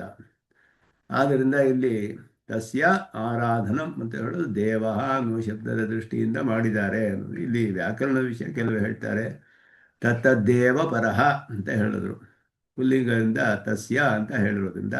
ರಾಧನಾ ಅಂದರೂ ಆರಾಧನೆಯೇ, ಆರಾಧನಾ ಅಂದರೂ ಅದೇ, ಏನು ವ್ಯತ್ಯಾಸವಿಲ್ಲ ಅಂತ ಹೇಳ್ತಾರೆ. ದೇವಾನ್ ದೇವೈಜಃ ಯಾಂತಿ ಇತಿ ಅನಂತ ಮುಚ್ಚದೆ ಇತಿ ಅಭಿಪ್ರಾಯಣ ತಸ್ಯ ಇಂದ್ರಾದೇಹೇ ಇತಿ ಉಕ್ತಂ. ದೇವಾನ್ ದೇವೈಜೋ ಯಾಂತಿ, ದೇವತೆಗಳನ್ನೇ ಆರಾಧನೆ ಮಾಡುವರು, ಆ ದೇವತೆಗಳನ್ನೇ ಪಡೆದುಕೊಳ್ತಾರೆ. ಅಂದರೆ ಅವರ ಒಂದು ಲೋಕದಲ್ಲಿ ಹೋಗಿ ಆ ದೇವತಾ ಸಾಹಿತ್ಯವನ್ನು, ಅಲ್ಲಿ ಒಂದು ಸ್ವರ್ಗ ಅನುಭವವನ್ನು ಪಡೆದುಕೊಳ್ತಾರೆ ಹೇಳೋದ್ರಿಂದ ಇಂದ್ರಾದೇಹೇ ಆರಾಧನಂ. ತಸ್ಯ ಆರಾಧನಂ ಅಂದರೆ ಕಸ್ಯ ಆರಾಧನಂ, ಯಾರ ಆರಾಧನೆ ಅಂತ ಫಲ ಬಂದರೆ ಇಂದ್ರಾದಿಗಳ ಆರಾಧನೆ. ಯದ್ಯಪಿ ತಸ್ಯಾಹ ಇತಿ ಪದಚ್ಛೇದ ಶಕ್ಯ, ತಸ್ಯಾ ರಾಧನಂ ಅಂತಲೂ ಅರ್ಥ ಮಾಡೋದು ಸಾಧ್ಯ. ತಥಾಪಿ ರಾಧನಂ ಇತ್ಯಸ್ಯ ಉಪಸರ್ಗರಹಿತಸ್ಯ ಆರಾಧನೆ ಪ್ರಸಿದ್ಧಿ ಅಭಾವಾತ್ ತದನಾದರ. ಬರೀ ರಾಧನಾ ಅಂತ ಹೇಳಿದ್ರೆ ಸುಮ್ಮನೆ ಸಂತೋಷ ಪಡಿಸೋದು ಅಂತ ಹೇಳೋದು. ಆರಾಧನಾ ಅನ್ನೋದಕ್ಕೆ ವಿಶೇಷವಾದ ಒಂದು ಅರ್ಥವಿದೆ. ಆದ್ದರಿಂದ ಆರಾಧನಾ ಅನ್ನುವ ಅರ್ಥದಲ್ಲಿ ಪ್ರಸಿದ್ಧಿ ಇಲ್ಲ, ರಾಧನಾ ಅನ್ನುವ ಶಬ್ದಕ್ಕೆ ತೃಪ್ತಿಗೊಳಿಸೋದು, ಇದ್ರ ಬೇರೆ ಅರ್ಥಗಳೆಲ್ಲ ಬರುತ್ತೆ. ಆದ್ದರಿಂದ ತಸ್ಯ ಆರಾಧನಂ ಅಂತಾನೆ ಸ್ಪಷ್ಟವಾಗಿ ಹೇಳ್ತಾರೆ. ಆಯಾ ದೇವತೆಗಳನ್ನು ಆರಾಧಿಸ್ತಾರೆ ಅನ್ನೋದೇ, ದೇವ ಪೂಜೆಯನ್ನು ಮಾಡ್ತಾರೆ ಅನ್ನೋದನ್ನೇ ಇಲ್ಲಿ ಸ್ಪಷ್ಟವಾಗಿ, ಆದ್ದರಿಂದಲೇ ಆ ರೀತಿ ಶಬ್ದ ಪದಚ್ಛೇದ ಮಾಡದೆ ತಸ್ಯ ಆರಾಧನಂ ಅಂತಾನೆ ಭಾಷ್ಯಕಾರ ಮಾಡಿದ್ದಾರೆ. ಅದುವೇ ಫಲಿತೋಕ್ತಿ ಎಂ ರಾಧನಮಿತ್ಯವ ಪದಚ್ಛೇದ. ಹೆಂಗ ಮಾಡಿದ್ರು ಇದುವೇ ಅರ್ಥ. ಇದುವೇ ಅರ್ಥ ಏನು ಅಂತ ಹೇಳಿದ್ರೆ ಆ ದೇವತೆಗಳನ್ನು ಸಂತೋಷಪಡಿಸೋದು, ತೃಪ್ತಿಪಡಿಸೋದು ಅನ್ನೋದೇ ಅರ್ಥ ಬರುತ್ತೆ. ಆದ್ದರಿಂದ ಹೇಗೆ ಮಾಡಿದ್ರು ಏನು ವಿರೋಧವಿಲ್ಲ, ಇದು ಮಾಡೋದು ವಿಶೇಷವಾದ ಅರ್ಥವನ್ನು ತೋರಿಸುತ್ತೆ ಅಂತ ಹೇಳ್ತಿದ್ದಾರೆ. ತತಃ ಇತಿ ವ್ಯಾಖ್ಯೆಯ ನಿರ್ದೇಶ. ತತಃ ಲಭತೆ ಚ ತತಃ ಕಾಮಾನ್ ಅಂತ ಹೇಳಿದ್ರು. ಅವುಗಳಿಂದ ಅಂತ ಅರ್ಥ, ಅವರಿಂದ ಆ ದೇವತೆಗಳಿಂದ. ಮತ್ತನುಭೂತ ಇಂದ್ರಾದಿ ದೇವತಾರಾಧನಾತ್, ಆಯಾ ಇಂದ್ರಾದಿ ದೇವತೆಗಳ ಆರಾಧನದಿಂದ ಆಯಾ ಫಲಗಳನ್ನು ಪಡೆದುಕೊಳ್ತಾರೆ. ಅದಕ್ಕೆ ಇಲ್ಲಿ ಸಂಗ್ರಹವಾಗಿ ಇದರ ಒಂದು ಸಂಗ್ರಹಾರ್ಥವನ್ನು ಹೇಳ್ತಾರೆ. ಅಯಂ ಅಭಿಪ್ರಾಯ ಅಂತ ಹೇಳಿ, ತತ ಇತಿ ಪದಸ್ಯ ಇಂದ್ರಾದಿಪರತ್ವಂ ಮಂದಂ ಮಯೈವ ವಿಹಿತಾನಿತಿ ಸ್ವಸ್ಯೈವ ಫಲದಾತೃತ್ವವಚನಾತ್. ತತಃ ಲಭದೇತ ಚತಃ ಕಾಮಾನ್ ಅಂತ ಹೇಳಿದ್ರೆ, ತತಃ ಅಂತ ಹೇಳಿದ್ರೆ ಇಂದ್ರಾದಿಗಳಿಂದಲೇ ಫಲವನ್ನು ಕೊಡ್ತಾರೆ ಅಂತ ಹೇಳೋದು ಪ್ರಯೋಜನವಿಲ್ಲ. ಯಾಕೆ ಅಂದರೆ ಮಯೈವ ವಿಹಿತಾನ್ ಅಂತ ಹೇಳಿದ್ರೆ ಇಂದ್ರಾದಿಗಳು ಕೊಡೋದಿಲ್ಲ. ಇಂದ್ರಾದಿಗಳ ಮೂಲಕ ಪರಮಾತ್ಮ ತಾನೇ ಕೊಡ್ತಿರೋದು. ಅದರಿಂದ ಇಂದ್ರಾದಿಗಳ ಆರಾಧನೆ ಅಂತ ಅರ್ಥ ಮಾಡಿದ್ರು ಇಲ್ಲಿ.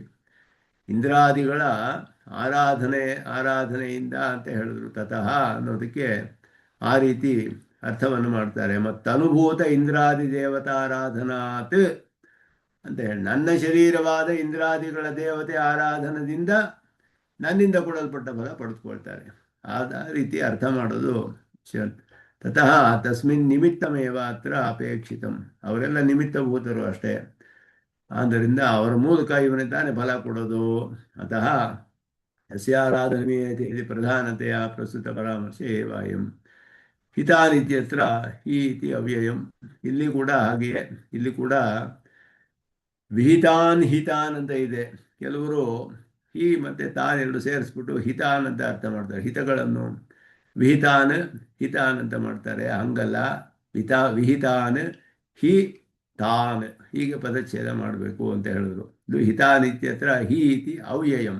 ಈ ಅನ್ನೋದು ಒಂದು ಅವ್ಯಯ ಶಬ್ದ. ಸರ್ವತ್ರ ತಚ್ಛಬ್ದ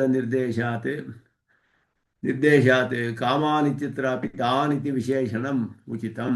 ಆದ್ದರಿಂದ ಇಲ್ಲಿ ತಾನ್ ಕಾಮಾನ್ ಅಂತ ಹೇಳಬೇಕು. ಆದ್ದರಿಂದ ಹಿತಾನ್ ಅಂತ ಸೇರಿಸಬಾರದು. ಹಿ ಅನ್ನೋದು ಒಂದು ಅವ್ಯಯ, ಅದನ್ನು ಬೇರೆ ಮಾಡಿ ತಾನ್ ಕಾಮಾನ್ ಅಂತ ಹೇಳಿರೋದಕ್ಕೂ ಅನುಗುಣವಾಗಿ ತಚ್ಛಬ್ದಕ್ಕೆ ತಾನ್ ಕಾಮಾನ್ ಅನ್ನೋದು ಅರ್ಥ ಮಾಡಬೇಕು. ಭಗವತಃ ಸಮಸ್ತ ಅಭಿಲಷಿತ ದಾಯಿತ್ವ ಸೂಚನಾತ್ ಅಪೇಕ್ಷಿತಂಚ. ಪ್ರಸಿದ್ಧವಾಗಿದೆ ಮಯೈವ ಹಿ ವಿಹಿತಾನ್, ನನ್ನಿಂದ ತಾನೇ ಇದೆಲ್ಲ ಕೊಡಲ್ಪಡುವುದು. ಅದು ಈ ಶಬ್ದಕ್ಕೆ ಪ್ರಸಿದ್ಧಿ ಸೂಚಕ. ಅದು ಕೂಡ ಇಲ್ಲಿ ಭಗವಂತನೇ ಎಲ್ಲ ಫಲಕ್ಕೂ ಕೂಡ, ಎಲ್ಲ ಕರ್ಮಗಳಿಗೂ ಫಲ ಕೊಡುವವನು ಅನ್ನೋದು ಕೂಡ ಇಲ್ಲಿ ಮುಖ್ಯವಾದ ಅರ್ಥ ಹೇಳಬೇಕು. ಆದ್ದರಿಂದ ಭಗವತಃ ಸಮಸ್ತ ಅಭಿಲಷಿತ ದಾಯಿತ್ವ ಸೂಚನಾತ್. ಯಾರ್ಯಾರು ಏನೇನು ಕೇಳ್ತಾರೋ ಎಲ್ಲ ಪರಮಾತ್ಮನೇ ಫಲಪ್ರದನು, ಸರ್ವಫಲಪ್ರದ ನಾನೇ ಅನ್ನೋದನ್ನೇ ಇಲ್ಲಿ ವಿಶೇಷವಾಗಿ ಕೃಷ್ಣನು ಅರ್ಥ ಹೇಳ್ತಾ ಇರೋದು. ಎಲ್ಲರಿಗೂ ಫಲ ಕೊಡುವನು ನಾನೇ ಅಂತ ಹೇಳ್ತಾ ಇದ್ದಾನೆ. ಮುಂದೆ ಸ್ಪಷ್ಟವಾಗಿ ಬರುತ್ತೆ. ಅಹಂ ಹಿ ಸರ್ವೈಜ್ಞಾನ ಭೋಕ್ತಾ ಚ ಪ್ರಭುರೇವಚ ಹಿತತ್ವವಚನಂತ ಪ್ರಕರಣ ವಿರುದ್ಧಂ. ಆದ್ದರಿಂದ ಇಲ್ಲಿ ಹಿತ ಅಂತ ಹೇಳೋದು ಕೂಡ ಪ್ರಕರಣಕ್ಕೆ ವಿರುದ್ಧವಾಗುತ್ತೆ. ಇದು ಹಿತವಲ್ಲ. ಅಂತವತ್ತು ಫಲಂ ತೇಷಾಂ ತದ್ಭವತ್ಯ ಅಲ್ಪಮೇಧಸಾಂ ಅಂತ ಮುಂದೆ ಬರುತ್ತೆ. ಆದ್ದರಿಂದ ಇಲ್ಲಿ ಹಿಂದೆ ಬಂತು, ಇದು 6ನೇ ಅಧ್ಯಾಯದಲ್ಲೇ ಬಂದ್ಬಿಡ್ತು. ಅಂತವತ್ತು ಫಲಂ ತೇಷಾಂ ತದ್ಭವತಿ ಅಲ್ಪಮೇಧಸಾಂ. ಇದೆಲ್ಲ ಪರಿಮಿತವಾದ ಫಲ, ಒಂದು ದಿನ ಮುಗಿಯುವಂಥದ್ದೇ. ಇದೆಲ್ಲ ಹೇಳಿರೋದ್ರಿಂದ ಇದು ಹಿತವಾಗೋದಿಲ್ಲ. ಆದ್ದರಿಂದ ಹಿತ ಅಂತ ಹೇಳಿದ್ರೆ ಅದು ಮೋಕ್ಷಕ್ಕೆ ಕಾರಣವಾಗಬೇಕು. ಹಿತತಮಂ ಮನ್ಯಸೆ ಅಂತ ಹೇಳಿಲ್ಲ. ಹಾಗೆ ತನ್ನಿಂದ್ರ ಅಪ್ರವೃತ್ತಾತ್ ಇತಿ ಅಭಿಪ್ರಾಯೇಣ ಉಕ್ತಂ. ಏತನ್ನಿಂದ್ರ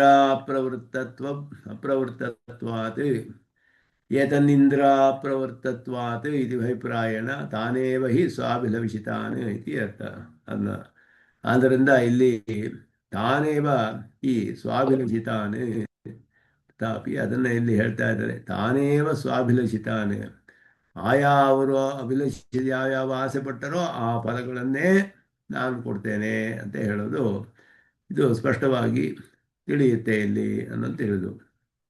ಏತಾನ್ ತ್ವಯಮಯೈವ ವಿಹಿತಾನಿ ತಾನ್ ಅನ್ನೋದು ಅರ್ಥವನ್ನು ಅದಕ್ಕೆ ಹೇಳಿದ್ರು.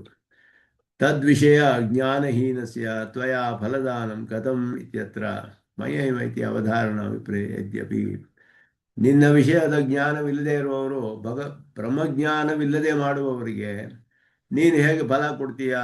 ನಿನ್ನ ನಿನ್ನ ಜ್ಞಾನವಿಲ್ಲದೆ ಮಾಡುವವರಿಗೆ ಹೇಗೆ ಫಲ ಕೊಡೋಕ್ಕೆ ಸಾಧ್ಯ ಅಂತ ಹೇಳಿದ್ರೆ, ಎಲ್ಲವೂ ಕೂಡ ವಸ್ತುತಃ ತತ್ವಾರ್ಥದಲ್ಲಿ ಏನು, ಪರಮಾರ್ಥ ಏನು ಅಂತ ಹೇಳಿದ್ರೆ ಮದಾರಾಧನತ್ವಾತ್. ಹೇಗಿದ್ರೂ ನನ್ನ ಆರಾಧನೆ ತಾನೇ ಇದು. ಆದ್ದರಿಂದ ಆರಾಧಕ ಅಭಿಲಷಿತಂ ಅಹಮೇವ ವಿದಧಾಮಿ ಏವಾ ಅಂತ ಹೇಳ್ತಿರೋದು ನಾನೇ ಕೊಡ್ತೇನೆ. ಯಾಕೆ ಅಂದರೆ ಅವನಿಗೆ ತಿಳಿದಿದೆಯೋ ತಿಳಿದಿಲ್ವೋ, ತತ್ವ ಇರೋದು ಏನು ಅಂತ ಹೇಳಿದ್ರೆ ಎಲ್ಲರಿಗೂ ಅಂತರ್ಯಾಮಿಯಾದ ನಾನೇ ಫಲ ಕೊಡ್ತಾ ಇರೋದು. ಆದ್ದರಿಂದ ಅದನ್ನು ಸ್ಪಷ್ಟಪಡಿಸ್ತಾರೆ. ಅದನ್ನು ಮುಂದೆ ಇದೆ ಇಲ್ಲಿ ಬರುತ್ತೆ, ಅಂತವತ್ತು ಫಲಂ ತೇಷಾಂ ತದ್ಭವತ್ ಅಲ್ಪಮೇರಸಾಂ ದೇವಾನ್ ದೇವಯ್ಯೋ ಯಾಂತಿ ಮದ್ಭಕ್ತ ಯಾಂತಿ ಮಾಮಪಿ ಅಂತ ಹೇಳಿಬಿಟ್ಟು. ಇದು ಈ ಅಧ್ಯಾಯವೇ, ಇದು 6 ಅಂತ ತಪ್ಪು ಹಾಕಿದೆ ಪ್ರಿಂಟಿಂಗ್ ಇಲ್ಲಿ, 7ನೇ ಅಧ್ಯಾಯ ಅಂತ ಇರಬೇಕು. ಅಂತವತ್ತು ಫಲಂ ತೇಷಾಂ ತದ್ಭವತ್ ಅಲ್ಪಮೇರಸಾಂ. ಕಡೆಯಲ್ಲಿ ಹೇಳ್ತಾರೆ ಈ ಫಲವೆಲ್ಲವೂ ಕೂಡ ಅಲ್ಪವಾಗುತ್ತೆ. ಇದಕ್ಕೆ ಮೇಲೆ ಒಂದು ವಿಶೇಷವಾದ ಅರ್ಥ. ನಮ್ಮ ಸಿದ್ಧಾಂತದಲ್ಲಿ ಭಾಷ್ಯಕಾರರು ಶ್ಲೋಕಗಳಿಗೆ ಅನೇಕ ಶ್ಲೋಕಗಳಲ್ಲಿ ವಿಶೇಷವಾದ ಅರ್ಥಗಳನ್ನು ತಿಳಿಸ್ತಾರೆ. ಇದು ಬೇರೆ ಯಾವ ವ್ಯಾಖ್ಯಾನಗಳಲ್ಲೂ ಕಂಡುಬರದೇ ಇರುವ ಅನೇಕ ವಿಷಯಗಳು ಸಿದ್ಧಾಂತದಲ್ಲಿ ಕಂಡುಬರುತ್ತೆ. ಇಲ್ಲಿಯೂ ಹಾಗೆಯೇ ಮಾಂ ಅಪಿ, ಈ ಅಪಿ ಶಬ್ದಕ್ಕೆ ವಿಶೇಷವಾದ ಅರ್ಥ ಇಲ್ಲಿ ಶ್ಲೋಕದಲ್ಲಿ ಭಾಷ್ಯಕಾರರು ಮಾಡ್ತಾರೆ. ಇಂತಹ ದೇವತೆಗಳನ್ನೇ ಆರಾಧಿಸಿ ನನ್ನ ತನು ಅಂತ ತಿಳಿದೆ, ನಾನೇ ಫಲ ಕೊಡುವವನು ಅಂತ ತಿಳಿದೆ ಅವರು ಆರಾಧಿಸ್ತಾರಲ್ಲ, ದೇವತೆಯೇ ಫಲ ಕೊಡ್ತಾನೆ ಎನ್ನುವ ದೃಷ್ಟಿಯಿಂದ ಕೇವಲ ಕರ್ಮ ಮಾಡುವವರಿಗೆ ಅವರ ಫಲವೆಲ್ಲ ಒಂದು ದಿನ ಮುಗಿಯುವಂತಹದ್ದೇ. ಅದು ಅನಂತವಾದ ಫಲ ಸಿಗೋದಿಲ್ಲ ಅವರಿಗೆ. ದೇವಾನ್ ದೇವೈಜ ಯಾಂತಿ. ಯಾಕೆ ಅಂದರೆ ದೇವತೆಗಳನ್ನು ಆರಾಧಿಸುವವರು ದೇವತೆಗಳ ಸಾಹಿತ್ಯ ಅವರ ಕೊಡುವ ಫಲವನ್ನು ಹೋಗಿ ಅಲ್ಲಿ ಅವರವರ ಲೋಕದಲ್ಲಿ ಅನುಭವಿಸ್ತಾರೆ. ನನ್ನ ಭಕ್ತರು ಹೇಗೆ ಯಾವುದೇ ಫಲಕ್ಕೋಗಿ ನನ್ನನ್ನು ಆಶ್ರಯಿಸಿದರೂ ಕೂಡ ನನ್ನಿಂದ ಆ ಫಲವನ್ನು ಸ್ವೀಕರಿಸಿ ಕಡೆಯಲ್ಲಿ ನನ್ನನ್ನು ಕೂಡ ಪಡೀತಾರೆ ಅಂತ ಹೇಳ್ತಾರೆ. ಭಕ್ತಃ ಯಾಂತಿ ಮಾಂ ಅಪಿ ಅಂತ ಹೇಳಿದ್ರು. ಅಪಿ ಅಂತ ಹೇಳಿದ್ರೆ ಅವರು ಯಾವ ಬೇರೆ ಫಲಗಳನ್ನು ಕೇಳ್ತಾರೋ ಆ ಫಲವನ್ನು ಪಡೆದು ನನ್ನನ್ನು ಪಡೀತಾರೆ ಅಂತ ಅರ್ಥ. ಇಲ್ಲಿ ಹಾಗೆ ಅರ್ಥ ಮಾಡ್ತಾರೆ. ಇಲ್ಲಿ ಅಪಿ ಶಬ್ದಕ್ಕೆ ನನ್ನನ್ನು ಕೂಡ ಪಡೆದುಕೊಳ್ತಾರೆ. ತೇಷಾಂ ಅಲ್ಪಮೇಧಸಾಂ ಅಲ್ಪಬುದ್ಧೀನಾಂ ಇಂದ್ರಾದಿ ಮಾತ್ರ ಯಾಜಿನಾಂ. ಅಲ್ಪಬುದ್ಧಿ ಅನ್ನೋದು ಪೂರ್ಣವಾದ ವೇದಾಂತ ಶ್ರವಣಾದೇವ ವ್ಯುತ್ಪತ್ತಿ ಪೂರ್ಯತೆ ಅಂತ ವೇದಾಂತ ಸಂಘದಲ್ಲಿ ಭಾಷಿಕಾರ ಹೇಳಿದ್ರಲ್ಲ. ವೇದಾಂತ ಜ್ಞಾನದಿಂದಲೇ ಶಬ್ದಗಳ ವ್ಯುತ್ಪತ್ತಿ ಎಲ್ಲ ಪೂರ್ಣವಾಗುತ್ತೆ. ಇಂದ್ರ ಶಬ್ದವೂ ಕೂಡ ಇಂದ್ರಾದಿ ದೇವತೆಗಳಿಗೆ ಅಂತರ್ಯಾಮಿಯಾದ ಪರಮಾತ್ಮನವರೆಗೂ ಅರ್ಥವನ್ನು ಹೊಂದಿದೆ ಅನ್ನೋದು ತಿಳಿದಿಲ್ಲ ಅವರಿಗೆ. ಇಂದ್ರನೇ ದೇವತೆ, ಅವನೇ ಒಬ್ಬ ಚೇತನ, ಅವನೇ ಫಲ ಕೊಡ್ತಾನೆ, ಅಲ್ಲಿಯೇ ನಿಲ್ಲಿಸ್ಬಿಡ್ತಾರೆ ಅದನ್ನು. ಆದ್ದರಿಂದ ಅದು ಅಲ್ಲಿ ಅರ್ಥವು ಅರ್ಧದಲ್ಲಿ ನಿಂತೋಯ್ತು ಶಬ್ದದ ಅರ್ಥಗಳು.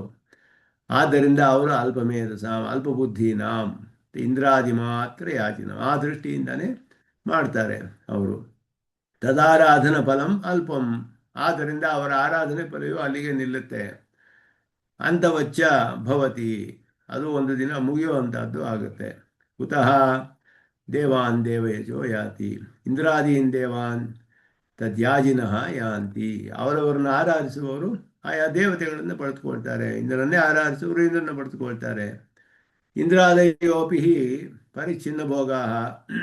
ಇಂದ್ರಾದಿ ದೇವತೆಗಳಿಗೆ ಮಾತ್ರ ಏನು ಅನಂತವಾದ ಅಪರಿಮಿತ ಭೋಗವಿದೆಯೇ ಅಂದರೆ ಅವರಿಗೂ ಅಲ್ಪವಾಯಸ್ಸು, 100 ವರ್ಷ ಆಯಸ್ಸೆ, ಅವರಿಗೂ ಪರಿಚ್ಛಿನ್ನವಾದ ಭೋಗವೇ. ಅವರಿಗೂ ಒಂದು ದಿನ ಮುಗಿಯುತ್ತೆ. ಅದು ಮುಗಿದ ಮೇಲೆ ಅವರ ಉಳಿದ ಕರ್ಮಗಳನ್ನು ಅನುಭವಿಸೋಕ್ಕೆ ಬೇರೆ ಜನ್ಮ ಪಡೆದುಕೊಳ್ಬೇಕು. ಆದ್ದರಿಂದ ಕೃತಾತ್ಯೇ ಅನುಶಯವಾನ್ ಅಂತ ಬ್ರಹ್ಮಸೂತ್ರದಲ್ಲಿ ಹೇಳ್ತಾರೆ. ನಿಕ್ಕ ಕರ್ಮಗಳೊಡನೆ ಮತ್ತೆ ಬಂದು ಮುಂದಿನ ಜನ್ಮ ಪಡೆದುಕೊಳ್ತಾನೆ. ವಿಷ್ಣು ಪುರಾಣದಲ್ಲಿ ನಾರದರು ಹೇಳ್ತಾರೆ, ಪರಾಶರರು ಹೇಳ್ತಾರೆ, ಇಲ್ಲಿ ಬಂದಾಗ ಹೇಳಿದ್ರಂತೆ, ದೇವಲೋಕಕ್ಕೆ ಹೋಗಿದ್ದೆ, ಅಲ್ಲಿ ದೇವತೆಗಳೆಲ್ಲ ಏನು ಮಾತಾಡ್ತಾ ಇದ್ರು ಅಂತ ಹೇಳಿದ್ರೆ ಅವ್ರು ಹೇಳ್ತಾ ಇದ್ರಂತೆ, ಭಾರತ ಭೂಮಿಯಲ್ಲಿ ಯಾರು ಹುಟ್ಟಿದಾರೋ ಧನ್ಯಾಸ್ತು ಯೇ ಭಾರತ ಭೂಮಿ ಭಾಗೆ. ಭಾರತ ಭೂಮಿಯಲ್ಲಿ ಹುಟ್ಟಿದಿರೋರೆಲ್ಲ ಧನ್ಯರು ಅಂತ ಅಲ್ಲಿ ಎಲ್ಲ ಹೊಗಳ್ತಾ ಇದ್ದಾರಲ್ಲಪ್ಪ ನಿಮ್ಮನ್ನೆಲ್ಲ ಅಂತ ನಾರದರು ಹೇಳ್ತಾರಂತೆ. ಯಾಕೆ ಅಂತ ಹೇಳಿದ್ರೆ ಇಲ್ಲಿ ಕರ್ಮಗಳನ್ನು ಮಾಡಿ ಅನುಷ್ಠಾನ ಮಾಡಿ ಮೋಕ್ಷ ಪಡೆದುಕೊಳ್ಬಹುದು. ನಾವು ಇಲ್ಲೆಲ್ಲ ಅನುಭವಿಸಕ್ಕೆ ಬಂದಿದ್ದೀವಿ ದೇವತೆ ಇದರಲ್ಲಿ, ದೇವಲೋಕಗಳಲ್ಲಿ. ನಮ್ಮ ಕರ್ಮ ಮುಗಿದ ಮೇಲೆ ನಮಗೆ ಯಾವ ಜನ್ಮ ಬರುತ್ತೋ ಗೊತ್ತಿಲ್ಲ. ಅವರೆಲ್ಲ ಆಗಲೇ ಮನುಷ್ಯ ಜನ್ಮ ಪಡೆದು ಬಂದು ಹುಟ್ಟುಬಿಟ್ಟಿದ್ದಾರೆ. ಅಲ್ಲಿ ಅವರು ಕರ್ಮಗಳನ್ನು ಮಾಡಿ ಅನುಷ್ಠಾನ ಮಾಡಿ ಮೋಕ್ಷವನ್ನು ಪಡೆದುಕೊಳ್ಬಹುದು. ನಾವು ಇಲ್ಲಿ ಭೋಗಗಳನ್ನು ಅನುಭವಿಸ್ತಾ ಇದ್ದೀವಿ. ಬೇರೆ ಯಾವುದರಲ್ಲೂ ಅವ್ರ ಮನಸ್ಸು ಹೋಗೋದಿಲ್ಲ. ಅಲ್ಲಿ ಭೋಗ ಅನುಭವಿಸೋಕ್ಕೆ ಹೋಗ್ತಾರೆ ಅವರು. ಆದ್ದರಿಂದ ಅಲ್ಲಿ ಅದು ಭೋಗ ಭೂಮಿ, ಇದು ಕರ್ಮ ಭೂಮಿ. ಮುಂದೆ ಯಾವ ಜನ್ಮ ಬರುತ್ತೋ ಗೊತ್ತಿಲ್ವಲ್ಲ. ಭಾರತ ಧನ್ಯಾಸ್ತುಯೇ ಭಾರತ ಭೂಮಿ ಭಾಗ್ಯ ಅಂತ ಹೇಳಿ ಧನ್ಯರು ಧನ್ಯರು ಅಂತ ಹೇಳ್ತಾರೆ ವಿಷ್ಣು ಪುರಾಣದಲ್ಲಿ. ಹಾಗೆ ಇಂದ್ರಾದಿ ದೇವತೆಗಳು ಪರಿಚ್ಛಿನ್ನ ಭೋಗ, ಅಲ್ಪವಾದ ಭೋಗ ಅವರಿಗೂ ಕೂಡ. ಪರಿಮಿತ ಫಲವರ್ತಿನಶ್ಚ ಕಾಲವರ್ತಿನಶ್ಚ, ಪರಿಮಿತವಾದ ಕಾಲ ಇರ್ತಾರೆ. ಅವ್ರಿಗೂ ಅಷ್ಟೇ 100 ವರ್ಷ ಆಯಸ್ಸು. ದೇವಮಾನವಾದರೂ ಅಷ್ಟೇ 100 ವರ್ಷ ಆಯಸ್ಸು. ತತಃ ತತ್ ಸಾಯುಜ್ಯಂ ಪ್ರಾಪ್ತ ತೈಸ್ಸಹ ಪ್ರಚ್ಯವಂತೆ. ಅವ್ರ ಆಯಸ್ಸು ಮುಗೀತು ಅಂದರೆ ಅವ್ರ ಜೊತೆ ಇವರು ಹೋಗ್ತಾರೆ, ಅವ್ರ ಜೊತೆ ಇವ್ರಿಗೂ ಮುಗಿಯುತ್ತೆ ಅಷ್ಟೇ. ಅವ್ರ ಆಯಸ್ಸಿರುವವರಿಗೆ ಅಷ್ಟೇ ಅವ್ರಿಗೆ ಫಲ ಕೊಡೋಕ್ಕೆ ಶಕ್ತಿ ಇರೋದು. ಅವ್ರು ಮುಗಿದ ಮೇಲೆ ಇವ್ರು ಹೋಯಿತು. ಆದ್ದರಿಂದ ಒಬ್ಬ ಚೀಫ್ ಮಿನಿಸ್ಟರ್ ಹೋದರೆ ಇನ್ನೊಬ್ಬ ಚೀಫ್ ಮಿನಿಸ್ಟರ್ ಬರ್ತಾನೆ. ಮೊದಲು ಇದ್ದವ್ರನ್ನ ಮೊದಲು ತೆಗೆದು ಹಾಕ್ತಾನೆ ಅವನ ಸ್ಥಾನದಿಂದ, ಇನ್ನೊಬ್ಬನ ಅಲ್ಲಿ ಬಂದು ಕೂರಿಸ್ತಾನೆ. ಹಾಗೆ ಅವ್ರ ಜೊತೆ ಇವರು ಕೂಡ ಹೋಗ್ತಾರೆ. ಮದ್ಭಕ್ತ ಅಪಿ ತೇಷಾಮೇವ ಕರ್ಮಣಾಂ ಮದಾರಾಧನ ರೂಪತಾಂ ಜ್ಞಾತ್ವಾ ಪರಿಚ್ಛಿನ್ನ ಫಲಸಂಗಂ ತ್ಯಕ್ತ್ವಾ ಮತ್ಪ್ರೀಣನೈಕ ಪ್ರಯೋಜನಾ ಮಾಂ ಪ್ರಾಪ್ನುವಂತಿ ನ ಚ ಪುನರಾವರ್ತಂತೆ ಪುನರ್ನಿರ್ವರ್ತಂತೆ. ನನ್ನ ಭಕ್ತರಾದರೆ ಹೇಗೆ ಅಂತ ಹೇಳಿದ್ರೆ, ಆಯಾ ಕರ್ಮಗಳಿಂದ ಮದಾರಾಧನ ರೂಪತಾಂ ಜ್ಞಾತ್ವಾ, ನನ್ನನ್ನು ಆರಾಧಿಸ್ತಾರೆ, ಇದು ನನ್ನ ಆರಾಧನೆಯನ್ನು ತಿಳಿದು ಪರಿಚ್ಛಿನ್ನ ಫಲಸಂಗಂ ತ್ಯಕ್ತ್ವ ಅಂತ ಹೇಳಿದ್ರೆ, ನಾನು ಎಷ್ಟು ಫಲ ಕೊಡ್ತೀನಿ ಅಂತ ಹೇಳಿದ್ರೆ ಅವರಿಗೆ ಬೇರೆ ಯಾವ ದೇವತೆಯೂ ಕೊಡದೇ ಇರುವಷ್ಟು ಫಲ, ಯಾವ ದೇವತೆಗಳಿಗೂ ಇಲ್ಲದಂತಹ ಭೋಗ, ಇದನ್ನೆಲ್ಲ ಕೊಟ್ಟು ಇದೆಲ್ಲ ಅನುಭವಿಸಿದ ಮೇಲೆ ಸಾಕಪ್ಪ, ಇದು ನನಗೆ ಇನ್ನು ಬೇಡ, ನೀನೇ ಬೇಕು ಅನ್ನುವ ಒಂದು ಬುದ್ಧಿ ಬಂದು ನನ್ನನ್ನೇ ಪಡೆದುಕೊಳ್ತಾರೆ. ಪ್ರೀಣನೈಕ ಪ್ರಯೋಜನ ಮಾಂ ಪ್ರಾಪ್ನುವಂತಿ ನ ಚ ಪುನರ್ನಿವರ್ತಂತೆ. ಮತ್ತೆ ಅವರಿಗೆ ಸಂಸಾರವಿಲ್ಲ. ಮಾಮುಪೇತ್ಯ ಪುನರ್ಜನ್ಮ ಮಾಮುಪೇತ್ಯದ ಕೌಂತೆಯ ಪುನರ್ಜನ್ಮ ನ ವಿದ್ಯತೆ ಇತಿ ವಕ್ಷ್ಯತೆ. ಇದಕ್ಕೆ ಅರ್ಥ, ಇದು ವಿಶೇಷವಾದ ಅರ್ಥ ಏನು ಅಂದರೆ, ಆಯಾ ಫಲಗಳನ್ನು ಪಡೆದುಕೊಂಡು ಅನುಭವಿಸಿ ಆಮೇಲೆ ನನ್ನನ್ನು ಪಡೆದುಕೊಳ್ತಾರೆ ಅಂತ ಅರ್ಥ ಇಲ್ಲಿ. ಅವರು ಆ ಕರ್ಮಗಳನ್ನು ತೇಷಾಮೇವ ಕರ್ಮಣ, ಆ ಕರ್ಮಗಳನ್ನೇ ಮಾಡ್ತಾರೆ ಅವರು. ನನ್ನ ಒಂದು ಜ್ಞಾನದಿಂದ ಮಾಡಿದ್ರೆ, ನನ್ನ ಆರಾಧನೆ ಅಂತ ಹೇಳಿದ್ರೆ ಆ ಪರಿಚ್ಛಿನ್ನವಾದ ಫಲಸಂಗವೆಲ್ಲ ಒಂದಿನ ಬಿಟ್ಟು ನನ್ನನ್ನೇ ಪ್ರೀತಿಗೊಳಿಸದೆ ಪ್ರಯೋಜನವನ್ನಾಗಿ ಹೊಂದಿ ನನ್ನನ್ನು ಪಡೆದುಕೊಳ್ತಾರೆ. ನಚ ಪುನರ್ನಿವರ್ತಂತೆ ಅಂತ ಹೇಳಿ ಅದನ್ನು ಇಲ್ಲಿ ಹೇಳ್ತಾ ಇರೋದು, ವಿಶೇಷವಾಗಿ ಹೇಳ್ತಾರೆ ಇಲ್ಲಿ. ಯದಿ ಭವತ್ ಪ್ರಸಾದಾತ್ ತೇಷಾಮಪಿ ಫಲಸಿದ್ಧಿ ತರ್ಹಿ ತತ್ರ ಕೋ ವಿಶೇಷ ಭವದುಪಾಸಕೇಭ್ಯಃ ಇತಿ ಉತ್ತರಂ. ನಿನ್ನ ಉಪಾಸನೆ ಮಾಡುವವರಿಗೂ, ಇಂದ್ರಾದಿ ದೇವತೆಗಳ ಉಪಾಸನೆ ಮಾಡುವವರಿಗೂ, ನಿನ್ನ ಜ್ಞಾನದಿಂದ ಮಾಡಿದವರಿಗೆ ಏನು ವಿಶೇಷ ಅಂದರೆ, ಅಂತವತ್ತು ಫಲಂ ತೇಷಾಂ, ಅವರ ಫಲವು ಒಂದಿನ ಮುಗಿಯುತ್ತೆ, ಇವರು ಕಡೆಯಲ್ಲಿ ನನ್ನನ್ನು ಪಡೆದುಕೊಳ್ತಾರೆ. ಪೂರ್ವಾರ್ಧೆ ಸಂಭವತ್ಯೇಕವಾಕ್ಯತೆ ವಾಕ್ಯಭೇದ ಬ್ರಹ್ಮ ನಿರಾಸನಾಯ ತೇಷಾಂ ಅಲ್ಪಮೇಧಸಾಮಿತಿ ಸಾಮಾನಾಧಿಕರಣ್ಯಂ ದರ್ಶಿತಂ. ತೇಷಾಂ ಅಲ್ಪಮೇಧಸಾಂ, ಎರಡು ಕೂಡ ಸಾಮಾನಾಧಿಕರಣ್ಯವನ್ನು ಮೊದಲು ಹೇಳ್ತಾರೆ. ತೇಷಾಂ ತದ್ಭವತಿ ಅಲ್ಪಮೇಧಸಾಂ ಅನ್ನೋದು ಇಲ್ಲಿ ಅಂತವತ್ತು ಫಲಂ ತೇಷಾಂ ತದ್ಭವತಿ ಅಲ್ಪಮೇಧಸಾಂ, ಅಲ್ಪಮೇಧಸಾಂ ತೇಷಾಂ ಅಲ್ಪಬುದ್ಧೀನಾಂ ಅನ್ನೋದು ಸೇರಿಸಿ ಸಾಮಾನಾಧಿಕರಣ್ಯವನ್ನು ಹೇಳ್ತಾರೆ. ತೇಷಾಮಿತಿ ಫಲ ಅಲ್ಪತ್ವ ಹೇತು ಪರಾಮರ್ಶ ಇಂದ್ರಾದಿ ಮಾತ್ರ ಯಾಜಿನ, ಅದನ್ನೇ ಇಲ್ಲಿ ಹೇಳ್ತಾ ಇರೋದು. ಯೋ ಯಾಮ್ಯಾಂ ತನು ಭಕ್ತಿಯ ಅಂತ ಹೇಳ್ತಿರುವಾಗ ಇಂದ್ರಾದಿ ದೇವತೆಗಳನ್ನೇ ಆರಾಧಿಸುವವರು ಅಲ್ಪಬುದ್ಧಿತ್ವ. ಯಾವ ಕಾರಣ ಅಂತ ಹೇಳಿದ್ರೆ, ಅಲ್ಪಬುದ್ಧಿ, ಅವರಿಗೆ ಪೂರ್ಣವಾದ ಜ್ಞಾನವಿಲ್ಲ. ಅಲ್ಪೇಶು ಇಂದ್ರಾದಿಷು ತದಧೀನ ಫಲೇಶು ಚ ಮೇಧಾ ಬುದ್ಧಿ ಯೇಷಾಂ ತೇ ಅಲ್ಪಮೇಧಸ. ಇಂದ್ರಾದಿಗಳೆಲ್ಲ ಅಲ್ಪರಾದವರು. ಪರಮಾತ್ಮನಿಗೆ ಹೋಲಿಸಿದರೆ ಇವರೆಲ್ಲ ಕರ್ಮವಶ್ಯರಾದ್ದರಿಂದ ಇವರಿಗೆಲ್ಲ ಪರಿಮಿತವಾದ ಶಕ್ತಿ, ಪರಿಮಿತವಾದ ಆಯಸ್ಸು ಎಲ್ಲ ಇರೋದ್ರಿಂದ ಅಲ್ಪರಾಗಿದ್ದಾರೆ. ಆದ್ದರಿಂದ ಅವರಿಗೆ ಅಧೀನವಾದ ಫಲವು ಹಾಗೆಯೇ ಇರುತ್ತೆ. ಅದರಲ್ಲಿಯೇ ಯಾರಿಗೆ ಬುದ್ಧಿ ಇದೆಯೋ ಅವರು ಅಲ್ಪಮೇಧಸ ಅಂತ ಹೇಳುವಂಥದ್ದು. ಅಲ್ಪಗೋಚರತ್ವಾತ್ ಅಲ್ಪಮೇಧ ಯೇಷಾಂ, ಅವರಿಗೆ ಇರುವ ಮೇಧೆ ತಿಳಿಯುವ ಬುದ್ಧಿಯೂ ಕೂಡ ಅಲ್ಪವೇ, ಅಲ್ಪಗೋಚರ, ಪೂರ್ಣವಾದ ಜ್ಞಾನವಿಲ್ಲ ಅಂತ ಅರ್ಥ. ಅಲ್ಪಮೇಧಸ್ತ್ವಾದೇವ ಫಲಸ್ಯಾಪಿ ಅಲ್ಪತ್ವ ಸಿದ್ಧಂ.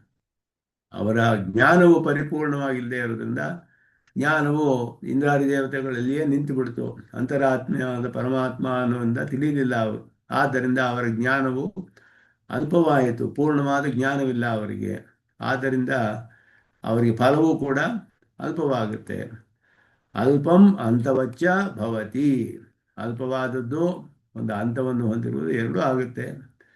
ದೇವಾನ್ ದೇವೈಜಃ ದೇವಶಬ್ದ ಗೋಬಲಿವರ್ಧನ್ಯಾಯಾತ್ ಮಚ್ಛಬ್ದೋಕ್ತ ಭಗವದ್ ವ್ಯತಿರಿಕ್ತ ದೇವಪರಃ ಅಥವಾ ಮನುಷ್ಯಾದಿದಃ ಪಠಿತ ಕರ್ಮವಶ್ಯ ದೇವಜಾತಿ ವಿಶೇಷಪರಃ ಇತಿ ಇಂದ್ರಾದೀನ್ ದೇವಾನ್ ತದ್ಯಾಜಿನಃ ಅದೆಲ್ಲ ಹೇಳ್ತಾರೆ. ದೇವಃ ಅನ್ನುವ ಶಬ್ದದಲ್ಲಿ ಹೇಳಿರುವಾಗ ದೇವಾನ್ ದೇವೈಜಃ ಅಂತ ಹೇಳಿದಾಗ ಎಲ್ಲರೂ ಕೂಡ ಇಂದ್ರಾದೀನ ದೇವಾನ್ ತದ್ಯಾಜಿನಃ ಅಂತ ಹೇಳಿದ್ರು. ಇಂದ್ರ ಮೊದಲಾದ ದೇವತೆಗಳು ಅವರುಗಳನ್ನು ಯಾರು ಆರಾಧಿಸ್ತಾರೋ ಅವರು ಅನ್ನೋದು ಅರ್ಥ ಅಲ್ಲಿ. ಆದ್ದರಿಂದ ಮದ್ ಶಬ್ದ ಅಂತ ಹೇಳಿದ್ರೆ ಇಲ್ಲಿ ಮಧ್ಯಾಜಿನಃ ಅನ್ನೋದಕ್ಕಿಂತ ಬೇರೆಯಾದವರು. ಮಚ್ಛಬ್ದೋಕ್ತ ಭಗವದ್ ವ್ಯತಿರಿಕ್ತ ದೇವಪರಃ. ದೇವಾನ್ ದೇವಯಜಃ ಮದ್ಭಕ್ತಾ ಎರಡು ಹೇಳಿರೋದ್ರಿಂದ ಮದ್ಭಕ್ತರಿಗಿಂತ ಬೇರೆಯಾದವರು. ದೇವಾನ್ ದೇವಯಜಃ ಅಂತ ಸಾಮಾನ್ಯವಾಗಿ ಹೇಳಿ ಪರಮಾತ್ಮನು ದೇವನೇ ತಾನೇ ಅಂತ ಹೇಳಿದ್ರೆ ಇದು ಗೋಬಲಿವರ್ಧನ್ಯಾಯ ಅಂತ. ಗಾಮಾನಯ ಬಲಿವರ್ಧಮಾನಯ ಅಂತ ಸ್ಪೆಸಿಫಿಕ್ ಆಗಿ ಹೇಳೋದು. ಒಂದು ಹಸುವನ್ನು ಕರೆದುಕೊಂಡು ಬಾ, ಎತ್ತನ್ನು ಕರೆದುಕೊಂಡು ಬಾ ಅಂತ ಹೇಳಿದ ಹಾಗೆ ಆ ಹಸು ಅನ್ನೋದು ಎಲ್ಲದಕ್ಕೂ ಹೇಳೋಕ್ಕೆ ಸಾಧ್ಯ. ಅದರಲ್ಲಿಯೂ ಗಂಡು ಆದದ್ದು ಎತ್ತನ್ನು ಕರೆದುಕೊಂಡು ಬಾ ಅಂತ ಹೇಳೋ ಹಾಗೆ ಗಾಮಾನಯ ಬಲಿವರ್ಧಮಾನ ವಿಶೇಷವಾಗಿ ಹೇಳೋದು. ಹಾಗೆ ದೇವಶಬ್ದದಲ್ಲಿ ಪರಮಾತ್ಮನು ದೇವನೇ ತಾನೇ ಅಂತ ಹೇಳಿದ್ರೆ ದೇವಾಹನ್ ಮದ್ಭಕ್ತಾಹ ಅಂತ ಎರಡು ಬೇರೆ ಬೇರೆಯಾಗಿ ಹೇಳಿರೋದ್ರಿಂದ ಅವರಲ್ಲಿಯೂ ನಾನು ಬೇರೆ ಅನ್ನೋದನ್ನ ಸ್ಪಷ್ಟವಾಗಿ ತಿಳಿಸ್ಬಿಡ್ತಾ ಇದ್ದಾನೆ ಇಲ್ಲಿ. ಆದ್ದರಿಂದ ಇಲ್ಲಿ ಗೋಬಲಿವರ್ಧನ್ಯಾಯಾತಿ ಮಚ್ಛಬ್ದೋಕ್ತ ಭಗವದ್ ವ್ಯತಿರಿಕ್ತ ದೇವಪರಃ, ಭಗವಂತನಿಗಿಂತ ಬೇರೆಯಾದ ದೇವತೆಗಳು ಹೇಳಲ್ಪಟ್ಟಿದ್ದಾರೆ ದೇವಾನ್ ದೇವೈಜಃ ಅನ್ನುವ ಶಬ್ದದಿಂದ.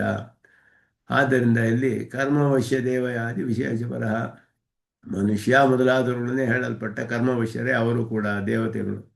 ಆ ಒಂದು ಅಭಿಪ್ರಾಯದಿಂದ ಇಂದ್ರಾದೀನ್ ಅವರು ಕರ್ಮವಶ್ಯರೇ, ನಾವು ಕರ್ಮವಶ್ಯರೇ. ಆದ್ದರಿಂದ ದೇವತೆಗಳು ಅಂತ ಹೇಳಿರೋದು ಸಾಮಾನ್ಯವಾದ ದೇವತೆಗಳು ಪರಮಾತ್ಮನಿಗಿಂತ ಬೇರೆಯಾದವರು ಅಂತ ತಿಳಿಯುತ್ತೆ. ಇಂದ್ರಾದಿ ಪ್ರಾಪ್ತಿ ಫಲಸ್ಯ ಅಲ್ಪಸ್ಥಿರತ್ವಂ ಅಂತ ಹೇಳಿದ್ರೆ ಅವರು ಕೂಡ ಫಲಕ್ಕೆ ಮಾತ್ರ ಯಾಕೆ ಅಲ್ಪವಾಗುತ್ತೆ ಅಂದರೆ ಅವರಿಗೂ ಅಲ್ಪವಾದ ಶಕ್ತಿ, ಅಲ್ಪವಾದ ಆಯುಸ್ಸು. ಆದ್ದರಿಂದ ಅವರು ಕೊಡುವ ಫಲವೂ ಅಲ್ಪವಾಗುತ್ತೆ ಅನ್ನೋದು ಅದರಿಂದವೇ ಅದನ್ನು ಹೇಳಲ್ಪಡುತ್ತೆ. ಇದನ್ನು ಮುಂದೆ ಇಲ್ಲಿಯ ವಿಶೇಷವಾದ ಅರ್ಥ ಇರೋದು. ಇದಕ್ಕೆ ನಾರಾಯಣಾರ್ಯರು ಅಂತ ಹೇಳಿಬಿಟ್ಟು ಒಬ್ಬರು ಪೂರ್ವಾಚಾರ್ಯರು ಇದ್ದರು. ಸ್ವಾಮಿ ದೇಶಿಕನ್ ಅವರ ಅಭಿಪ್ರಾಯವನ್ನು ವಿಶೇಷವಾಗಿ ಇಲ್ಲಿ ತಿಳಿಸ್ತಾರೆ. ಇಲ್ಲಿ ಅಪಿ ಶಬ್ದಕ್ಕೆ ಭಾಷಿಗಾರರು ಹೇಳಿರುವ ಅರ್ಥವನ್ನು ನಾವು ಹೇಗೆ ಅರ್ಥ ಮಾಡ್ಕೊಳ್ಬೇಕು ಅನ್ನೋದು ನಾರಾಯಣಾರ್ಯರು ಅಂತ ಒಬ್ಬರು ಆಚಾರ್ಯರು ಅವರ ಅಭಿಪ್ರಾಯವನ್ನು ಸ್ವಾಮಿ ದೇಶಿಕನ್ ತೆಗೆದು ಹೇಳೋದ್ರಿಂದ ಇದು ಪ್ರಾಮಾಣಿಕವಾದ ಅರ್ಥ. ಅದು ಮುಂದೆ ಬರುತ್ತೆ. ಈ ಅಪಿ ಶಬ್ದಕ್ಕೆ ವಿಶೇಷವಾದ ಅರ್ಥವನ್ನು ಇಲ್ಲಿ ಸ್ವಾಮಿ ದೇಶಿಕನ್ ತಿಳಿಸ್ತಾರೆ ತಾತ್ಪರ್ಯ ಚಂದ್ರಿಕೆಯಲ್ಲಿ. ಅದನ್ನು ಮುಂದೆ ಅನುಸಂಧಾನ ಮಾಡೋಣ ಈ ಭಾಗವನ್ನು ಅಂತ ಹೇಳಿ ಇಲ್ಲಿಗೆ ನಿಲ್ಲಿಸ್ಕೊಳ್ತಾನೆ. ನಿತ್ಯಮಚ್ಯುತ ಪದಾಂಬುಜೈರ್ಮರುಕ್ಮ್ಯಾಮೋಹತಃ ತರಿತರಾಣಿ ಪಿನಾಯಮೇನೆ ಸ್ಮೃಗುರೋರ್ಭಗವತೋಸ್ಯ ದೇಕಸಿಂಧೋ ರಾಮಾನುಜಸ್ಯ ಚರಣಂ ಪ್ರಪದ್ಯೆ. ಕವಿತಾರ್ಕಿಕ ಸಿಂಹಾಯ ಕಲ್ಯಾಣ ಗುಣಶಾಲಿನೇ ಶ್ರೀಮತೆ ವೆಂಕಟೇಶಾಯ ವೇದಾಂತ ಗುರವೇ ನಮಃ. ಶ್ರೀಮತೆ ನಿಗಮಾಂತ ಮಹಾದೇಶಿಕಾಯ ನಮಃ. ಸರ್ವಂ ಶ್ರೀ